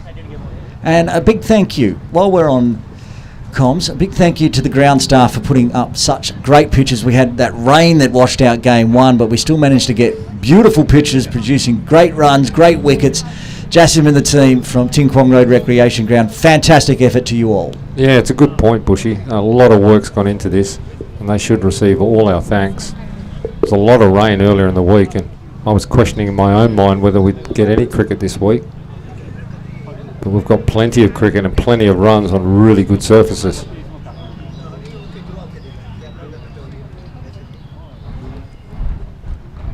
Still just in the get-together mode, organising the players for the big presentation.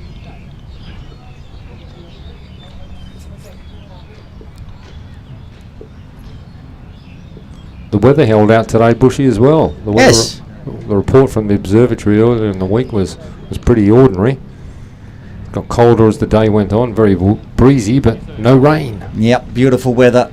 Good cricket weather. The players out there, no delays today after that washout on the first game between Hong Kong, China and Nepal. You know what was missing today, Bushy? In hindsight? Pigeons. You're right. Where were the birds today? Oh. Every time we're up here, we see a flock of pigeons. Are they down at KCC or up at HKCC maybe? Because they certainly weren't here today.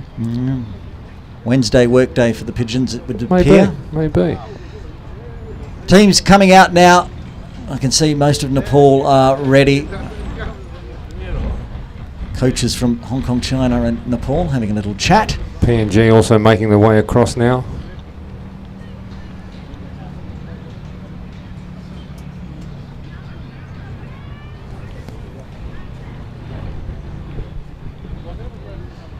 I also see Jay Dancing Harney getting in position, almost ready. Big smile on his face, as always. Happy young man. Loves his job.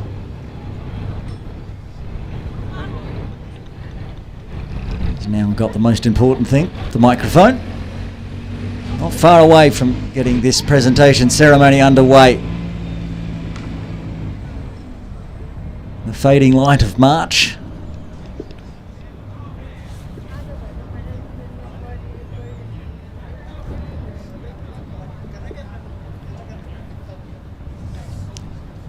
Very, very close to getting this underway now. Both the sides, PNG and Nepal, have made their way towards the presentation area. It's time for us to sign off, Bushy, nearly, and hand it over to Jay Dancing Harney. Thank you, Bodders, for joining us in commentary today for the final. Also, thank you to everyone that's been involved in the Cricket Hong Kong broadcast over the last 5 days since the Friendship Series one-off game on Saturday, and even staying out during the rain on the washed out day, and yesterday's back-to-back Super Tuesday. A lot of staff and a lot of people go into getting this broadcast out around the world. Very, very true.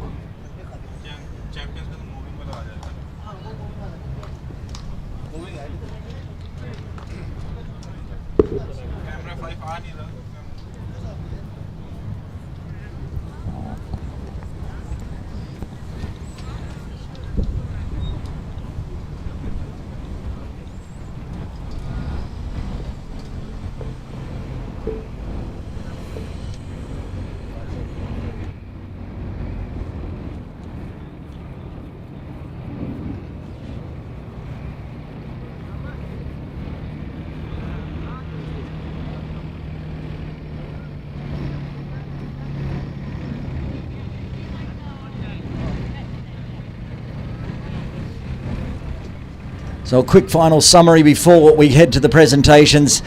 Of course, Papua New Guinea putting on 171 for 8 in their 20 overs, then restricting Nepal to 85 in the final. Moments away from the presentation.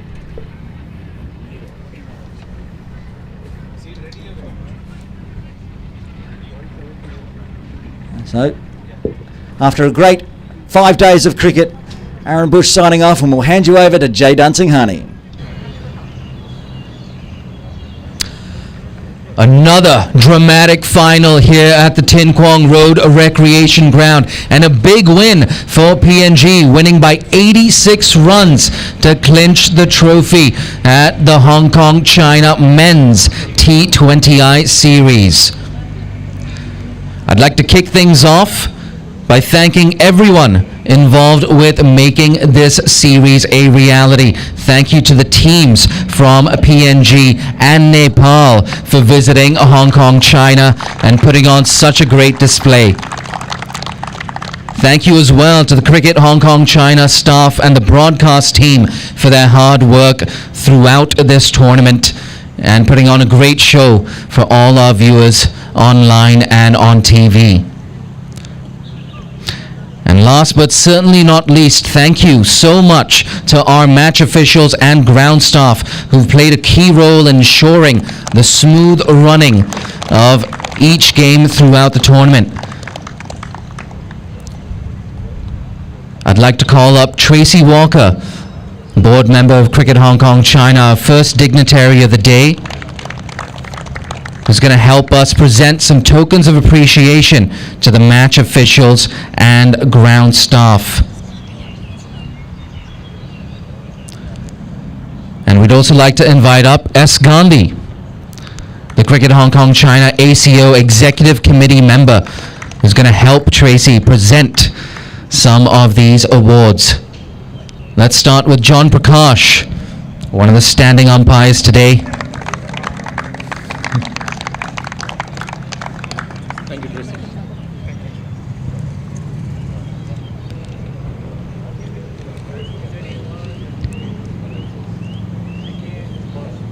Shelton de Cruz.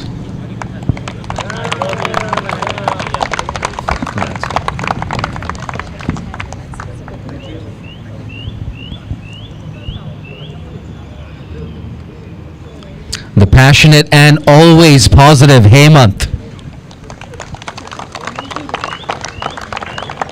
Thank you.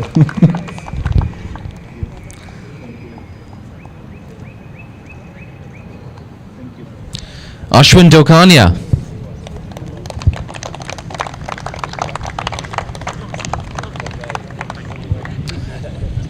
Simon Williams.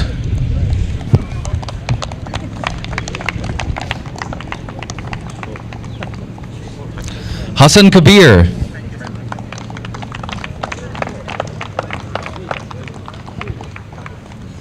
And of course, Tammy Chu.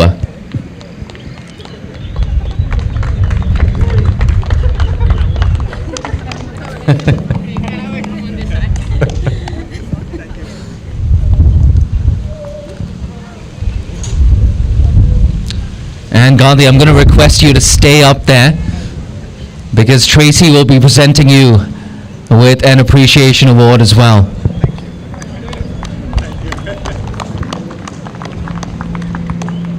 Thank you so much, Gandhi, and everyone else. Now we'd like to invite up our head curator, Jashimuddin. There you are, Jashim. Some fantastic wickets for T20 cricket throughout the tournament.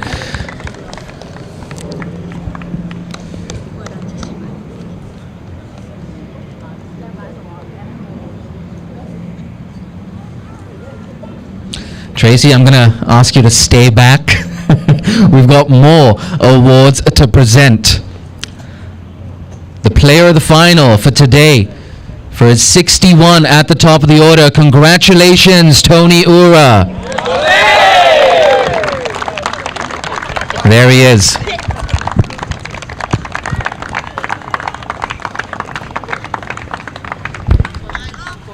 So he's also...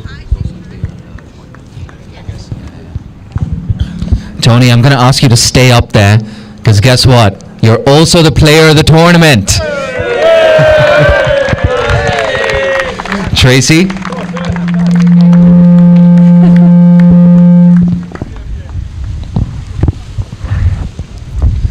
Thank you so much, Tracy. Tony, a couple of words. Of course, it's never easy when you're losing so many wickets around you, but you stayed calm. And just talk us through your mindset during that innings. It's not about me. It's all about the teamwork.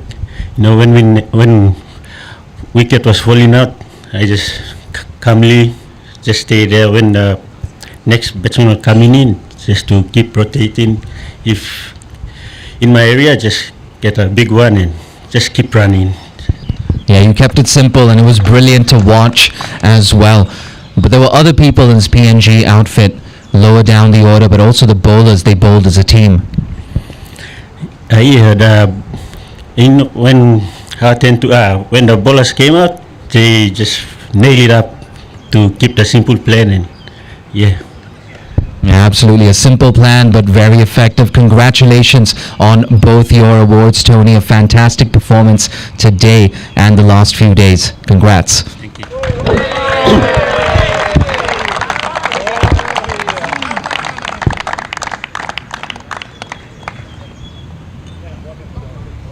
Yeah, great work there from Tony Ura. I'd now like to invite up the captain who finished second for a few words, Rohit Paudel. If you could join me up here.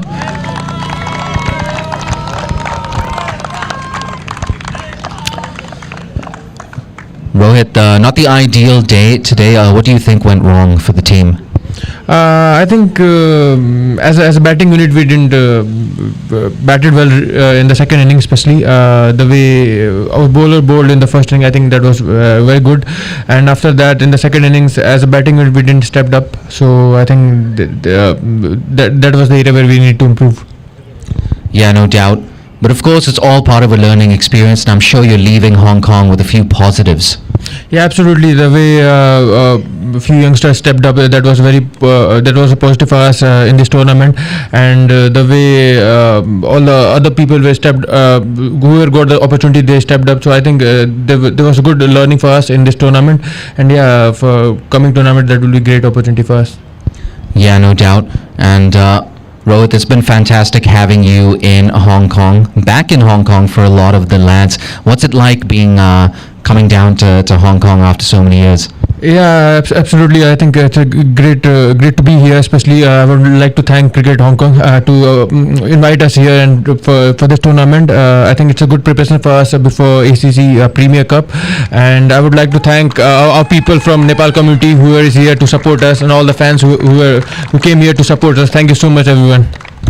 Yeah, and Rohit, I'm going to request that you stay up here, and I'd like to invite up another dignitary of the day, the Consul General for Nepal, Mr. Uday Bahadur Rana Magar. If you could join us up here to present the runners-up trophy to the captain of your nation.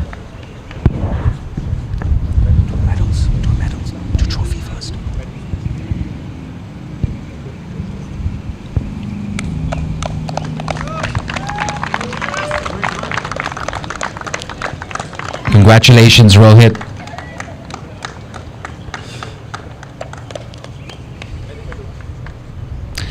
And Mr. Rana Magar, I'd request you to stay up there to present the runners-up medals to the Nepal team. If all of you could line up and come up here one by one.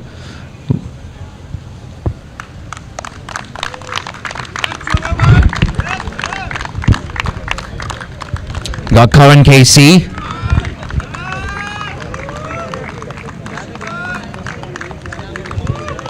Kushal Berthel, fantastic tournament with bat and with ball.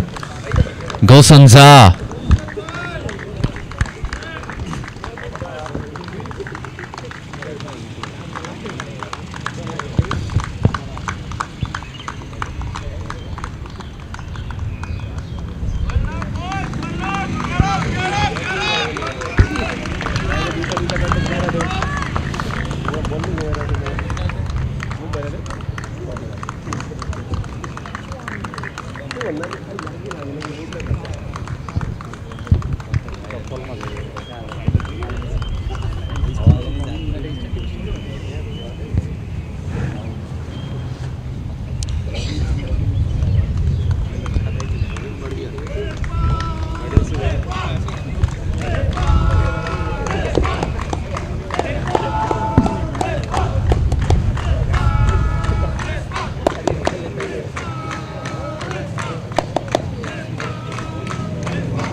Look at that. Whatever the result, the Nepal fans, they're out in full force. Hats off to them. Hats off to them, says Monty Desai, head coach.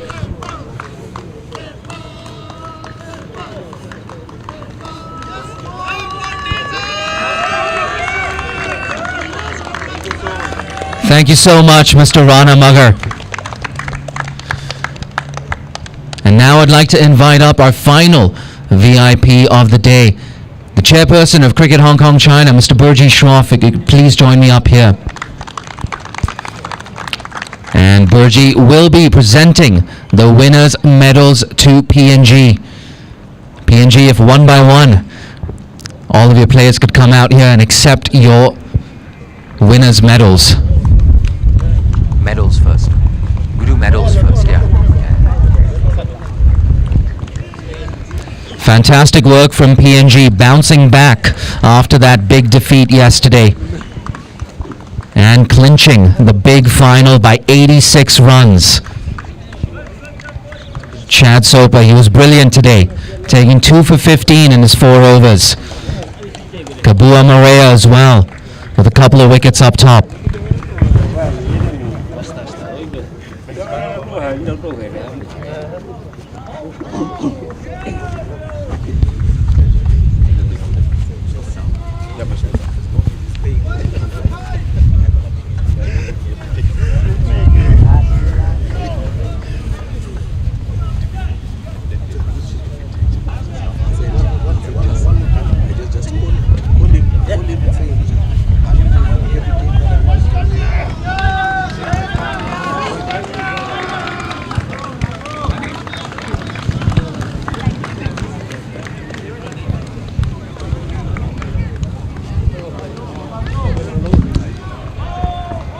Head coach Tatenda Taibu, he's going to be a happy man.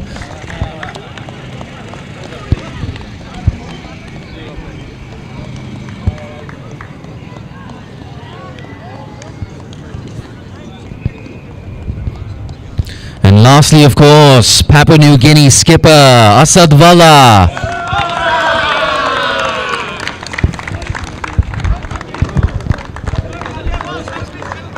And Asad, if you could just stick around for a few quick words, like we spoke of earlier as well. Yesterday, a very convincing defeat to Nepal, but the boys, they bounced back today. Yeah, we bounced back really well in the last two games.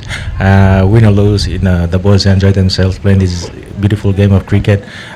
We love playing against all the opposition that we come up against, and as you could see, the smile on their faces when we were playing, it was unbelievable today. So you lost the toss and you were put into bat, but were you actually happy about that? Not really at the start, the way we lost wickets, but I think credit to Tony Ura and the tailenders that brought us to that total 170. We knew that it was a new ball wicket, so hoping that we could, get some early wickets and put them under pressure, which the bowlers did. Yeah, no doubt. And of course, you're going to be at the T20 World Cup again, this time in the USA and West Indies. How are things shaping up for the side ahead of the World Cup? As I said during the first game, it's all about progressing, and we've been progressing really well over the last two tours. The coach Tatenda has come in and implemented some new stuff, and we're just trying to work on those stuff, and to get the result today was the credit to the boys for the jumping on board with the stuff that coach has been trying to help us with. Yeah, no doubt. And off to Malaysia next. Yeah, another tour for us, short turnaround for us. We fly tomorrow, then play the next couple of days against Malaysia.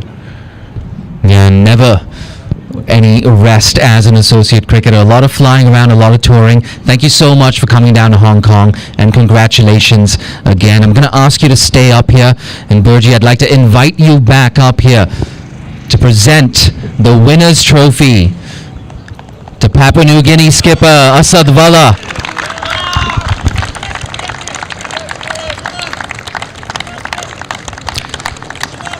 And Asad, join the rest of your team in front of that champions board.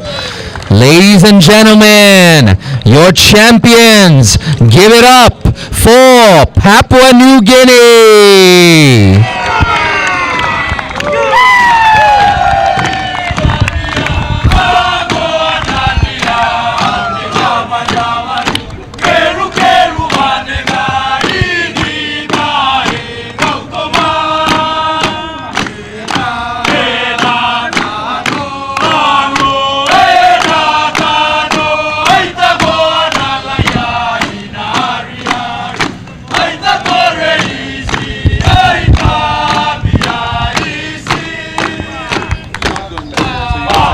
I'll sign off now? Yeah, okay. Sign off now?